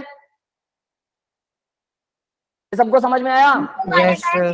Yes sir. Yes sir. ठीक है, अब बात आती है कि टेट्राहेड्रल में तो बोन एंगल कितना था? बोलिए, टेट्राहेड्रल का बोन एंगल 109.5 डिग्री 28 मिनट था। इसका बोन एंगल होता है, अब इसका बोन एंगल आपको याद करना है और ये बहुत इंपॉर्टेंट बोन एंगल है, जिसका भी बोन एंगल वैसे तो सारे याद करने हैं, 104.5 डिग्री। 104.5 डिग्री होता है बोन एंगल वाटर का, और बोन एंगल हमेशा बॉन्ड्स के बीच में होगा। लोन पेयर और बॉन्ड पेयर का बोन एंगल कभी नहीं होता, लोन पेयर का बोन एंगल भी कभी नहीं होता। बोन एंगल तो सिर्फ बॉन्ड में होगा ना, जो बॉन्ड बना रहे हैं। यस, क्लियर है बेटा सबको? Yes sir. है ना? तो ये चीज जरूर याद रखिएगा। तो सर, ये हमारा अगर वाटर H2O2 का स्ट्रक्चर बनाए फिर H2O2 उसका स्ट्रक्चर भी आपके सिलेबस में एस ब्लॉक एलिमेंट में आएगा। ठीक है, उसके अंदर बेटा कहानी ऐसी होती है, वो कुछ अलग ही होता है। ऑक्सीजन, यहाँ पर एक हाइड्रोजन होता है, एक यहाँ पर हाइड्रोजन होता है। अब बताओ जरा, इसको तो ऐसे कुछ जेड टाइप में स्ट्रक्चर होता है इसका, कह सकते हैं? यस, उसमें एक ही ऑक्सीजन से दोनों हाइड्रोजन नहीं जुड़े होते हैं ना, और दोनों हाइड्रोजन आपस में जुड़े हुए और हाइड्रोजन दोनों ऑक्सीजन आपस में जुड़े और हाइड्रोजन दोनों अलग अलग जुड़े होते हैं, इसलिए वो इससे मैच नहीं करता। ठीक है, वो अलग ही हो जाता है। मॉलिक्यूल बदला, स्ट्रक्चर बदला, बात खत्म, चाहे एक ही एटम अलग क्यों ना हो। वरना आप ये कह दो कि सर पानी पीने काम आता है, H2O2 वो भी पीने के काम आता होगा, वो थोड़ा हैवी वाटर हो जाएगा, है ना? ऐसा नहीं डेथ हो सर। जाएगी पीने से, खराब हो जाए सिस्टम, एक एटम बदलने से सारी प्रॉपर्टी चेंज हो जाए, तो याद ही रखना पड़ता है। आगे देखिए भी एक और स्ट्रक्चर करवा रहा हूँ, the last one not the least, उसके बाद में कल हम फिर यहाँ पर मैं मतलब 4 एटम आपस में जुड़े हुए थे, या एक लोन पेयर या 2 लोन पेयर, है ना? रचना बेटा बोलो। सर Al2O3 का कैसे बनेगा? NH3 Al sir Al2O3 aluminium chloride. Al2O3 देखो, Al2O3 तीन ऑक्सीजन, एल्यूमिनियम की वैलेंसी 3 है, ऑब्वियस सी बात है। तो एल्यूमिनियम जो है 2 एल्यूमिनियम्स लीजिए, ठीक है, एक ऑक्सीजन के साथ में मान लीजिए डबल बॉन्ड बना लिया, दूसरे ये भी डबल बॉन्ड बना लिया, 3 ऑक्सीजन है तो एक ऑक्सीजन एल्यूमिनियम के साथ ऐसा बॉन्ड बना, सबके 2-2 पूरे हैं। तो ये बेटा हैवी लेवल, मतलब जिसको बोलते हैं ना बिग मॉलिक्यूल्स हो गए, इनके स्ट्रक्चर नॉर्मल मॉलिक्यूल से मैच नहीं करते हैं, ये सिलेबस में भी नहीं आते। क्लियर है? Okay sir. ठीक है, ये कुछ ऐसे बनाएंगे। अब इनके अंदर हम तिकड़मबाजी वही लगाएंगे, कौन सी? ये 2 लोन पेयर है इसमें, तो ये 2 लोन पेयर हो गए, 2 बॉन्ड पेयर, मतलब इनके बीच में बॉन्ड एंगल वही 104 डिग्री समथिंग का होगा। एल्यूमिनियम का साइज बड़ा है छोटा है? अगर बड़ा है तो ये 104 से और बड़ा हो जाएगा, क्योंकि एल्यूमिनियम को रिपेल करेगा। ठीक है, तो ये बॉन्ड एंगल तो समझ में आ गया। अब बात आती है इस बॉन्ड एंगल की, इसके बीच में क्या बॉन्ड एंगल होगा? क्योंकि एल्यूमिनियम तो स्ट्रेट लाइन में, अब ये लोन पेयर इस लोन पेयर को रिपेल करेगा, इसकी वजह से इन बॉन्ड एंगल का अलग एंगल आ जाएगा। क्लियर है? तो ऐसे करके ये स्ट्रक्चर बदल जाते होते हैं, तो इनको, हालांकि बेसिक्स यही रहता है जो हम करते हैं। ठीक है, क्लियर है? अब देखिए अमोनिया का स्ट्रक्चर करते हैं। नाइट्रोजन है, एटॉमिक नंबर है नाइट्रोजन का 7, electronic configuration 1s2 2s2 2p में 3 हो गए। अब हम इसकी एक्साइटेड स्टेट में इलेक्ट्रॉनिक कॉन्फ़िगरेशन लिखते हैं। एक्साइटेड स्टेट में आएगा 1s2 2s और 2px 2py 2pz। ठीक है, यहाँ पर 2 इलेक्ट्रॉन कर दिए, यहाँ 1 कर दिया, 1 कर दिया और 1 कर दिया। ठीक है, क्योंकि ये एक्साइट में जा ही नहीं सकता, 2d होता ही नहीं है और 3s में ये जाएगा नहीं, तो सीधी बात ये करेगा लोन पेयर का काम और बाकी के 3 हाइड्रोजन इसके साथ जोड़ दीजिए, सिंपल। तो ये क्या बन गया, NH3 तो एक होता है लोन पेयर अमोनिया में और 3 हाइड्रोजन जुड़े हुए हैं, टोटल 4 चीजें जुड़ी हुई हैं, तो स्ट्रक्चर तो टेट्राहेड्रल टाइप में ही होगा, वैसा ही बन गया, ध्यान दो वैसा ही बन रहा है। Yes, sir. इसको हम बोलेंगे, अगर इसकी ज्योमेट्री की बात करें, ज्योमेट्री होगी वही डिस्टोर्टेड टेट्राहेड्रल, है ना, लोन पेयर को काउंट करेंगे ज्योमेट्री में, तो डिस्टोर्टेड यानी खराब वाला टेट्राहेड्रल। क्लियर है भाई सबको, डिस्टोर्टेड टेट्राहेड्रल। बट स्ट्रक्चर कैसा होगा, स्ट्रक्चर में लोन पेयर काउंट नहीं करना, तो स्ट्रक्चर कैसा होगा, अब देखो जरा स्ट्रक्चर इसका कैसा होने वाला है। नीचे बन रहा है ट्रायंगल, ऊपर बन रहा है पिरामिड शेप। अब पिरामिड क्या होता है भाई, पहले मैं इसका स्ट्रक्चर लिख दूं, ट्राईएंगुलर, ट्राईएंगुलर प्लेन में नहीं है ये, ऊपर पिरामिड बना रहा है, पिरामिडल। यस बेटा, ये समझ में आया। अब ये पिरामिड क्या चीज होती है, आपके पास अगर कोई ट्रायंगुलर शेप में बेस है और उस बेस के ऊपर एक पॉइंट है जिससे आप उसकी सारी चीजें ऐसे मिल रही हैं, तो ये पिरामिड है। अगर आपके पास में स्क्वायर शेप में कोई बेस है और उस स्क्वायर बेस के ऊपर एक पॉइंट है जिससे ये सारी साइडें ऐसे मिल रही हैं, ये भी पिरामिड है। अगर आपके पास में कोई पेंटागनल बेस है और उस बेस के ऊपर एक पॉइंट है, तो पेंटागन को जब सारी साइडों को उससे जोड़ोगे, ये भी पिरामिड है। मतलब किसी बेस कम से कम 3 साइडों से मिलकर बनेगा। किसी बेस को अगर ऊपर कोई पॉइंट है उसके, तो उससे मिलाते हैं सारी साइडों को, तो वो पिरामिडल शेप कहलाती है। यस, क्लियर है पिरामिड क्या होता है। Yes, yes sir. सर। यहाँ पर भी वैसा कुछ बन रहा है, लोन पेयर को कर दो खत्म, तो बचा क्या, ये देखिए नीचे ट्रायंगल और ऊपर पिरामिड शेप बन रही है, तो ये पिरामिड जैसा बन गया ना, गीजा, मिस्र के गीजा के पिरामिड, केमिस्ट्री में आ गए। यस, क्लियर है सभी को। Yes, sir. अब जरा बोलिए अमोनिया का NH3 का बॉन्ड एंगल क्या होगा। बॉन्ड एंगल टेट्राहेड्रल होना चाहिए, है ना। यस, क्लियर है या नहीं। लेकिन इसका बॉन्ड एंगल कितना होता है टेट्राहेड्रल, क्योंकि लोन पेयर तो काउंट ही नहीं होगा बॉन्ड एंगल में, ना बॉन्ड, सिर्फ बॉन्ड पेयर के काउंट होंगे। तो इसका बॉन्ड एंगल होता है भाई 107 डिग्री, 10, यहां लिखना ठीक नहीं है, 107 डिग्री। क्लियर है सभी को, 107 degree bond angle, that will be the bond angle between them. Yes बेटा। Yes, sir. तो देखो हमने Sir. दो, वाटर में 2 लोन पेयर होते हैं, वो भी टेट्राहेड्रल ज्योमेट्री बनाता है। अमोनिया में 1 लोन पेयर होता है, वो भी टेट्राहेड्रल ज्योमेट्री बनाता है। बट इनके नाम बदल गए, स्ट्रक्चर के नाम अलग हो गए। इसका है ट्रायंगुलर प्लेनर और उसका क्या था, बेंट था, वी शेप और बेंट। क्लियर है। हाँ रचना बेटा बोलो। सर बॉन्ड एंगल हमें लर्न करने पड़ेंगे या फिर यस इसकी भी कोई डेरिवेशन? कोई इलाज नहीं है, ये एक्सपेरिमेंटल निकलता है, you should have to learn. इसीलिए मैं लिख रहा हूँ, जो भी चीज लिख रहा हूँ ये सभी मॉलिक्यूल आगे यूज होंगे, सारे के सारे यूज होंगे और बहुत ज्यादा यूज होंगे और बार बार आएगा। अगला जो वीबीटी आएगी, वैलेंस बॉन्ड थ्योरी, उसके अंदर ये सब कुछ, ये सारे स्ट्रक्चर ऐसे यूज होंगे, बस इलेक्ट्रॉनिक कॉन्फ़िगरेशन भी ऐसे यूज होगी, बस एक हाइब्रिडाइजेशन का नया कॉन्सेप्ट आ जाएगा। क्या होती है वो वहीं डिस्कस करेंगे, लेकिन चीजें यही रहेंगी, चीजें नहीं बदलेंगी, हाइब्रिडाइजेशन आ जाएगी नई चीज। उसमें मैं आपको हाइब्रिडाइजेशन भी लिख दूंगा, बॉन्ड एंगल, ज्योमेट्री, स्ट्रक्चर, सब कुछ यही रहने वाला है। ये है VSEPR theory, valence shell electron pair repulsion. Valence shell में जो इलेक्ट्रॉन्स होते हैं, जो पेयर में होते हैं हमेशा, क्योंकि कुछ ने बॉन्ड बना लिया, कुछ लोन पेयर पहले से पेयर में थे, तो सभी के सभी पेयर्स एक दूसरे को रिपेल करते हैं और उस रिपल्शन में मिनिमम रिपल्शन होनी चाहिए, मैक्सिमम डिस्टेंस होना चाहिए, मैक्सिमम स्टेबिलिटी हो जाएगी, वैसे ही वो स्ट्रक्चर बनाते हैं। That is called VSEPR theory, और उस वेस्पर थ्योरी के अंदर उसके अकॉर्डिंग ये स्ट्रक्चर्स बने हुए हैं। क्लियर है अभी सबको। तो सभी डायग्राम और जो स्ट्रक्चर जो एग्जांपल है वो याद होने चाहिए। That's all for the today's lecture guys. अब मैं रिकॉर्डिंग ऑफ कर रहा हूँ, किसी का डाउट है तो पूछिए, बट ये स्ट्रक्चर बहुत अच्छे से याद करने, रट्टा लगाना क्या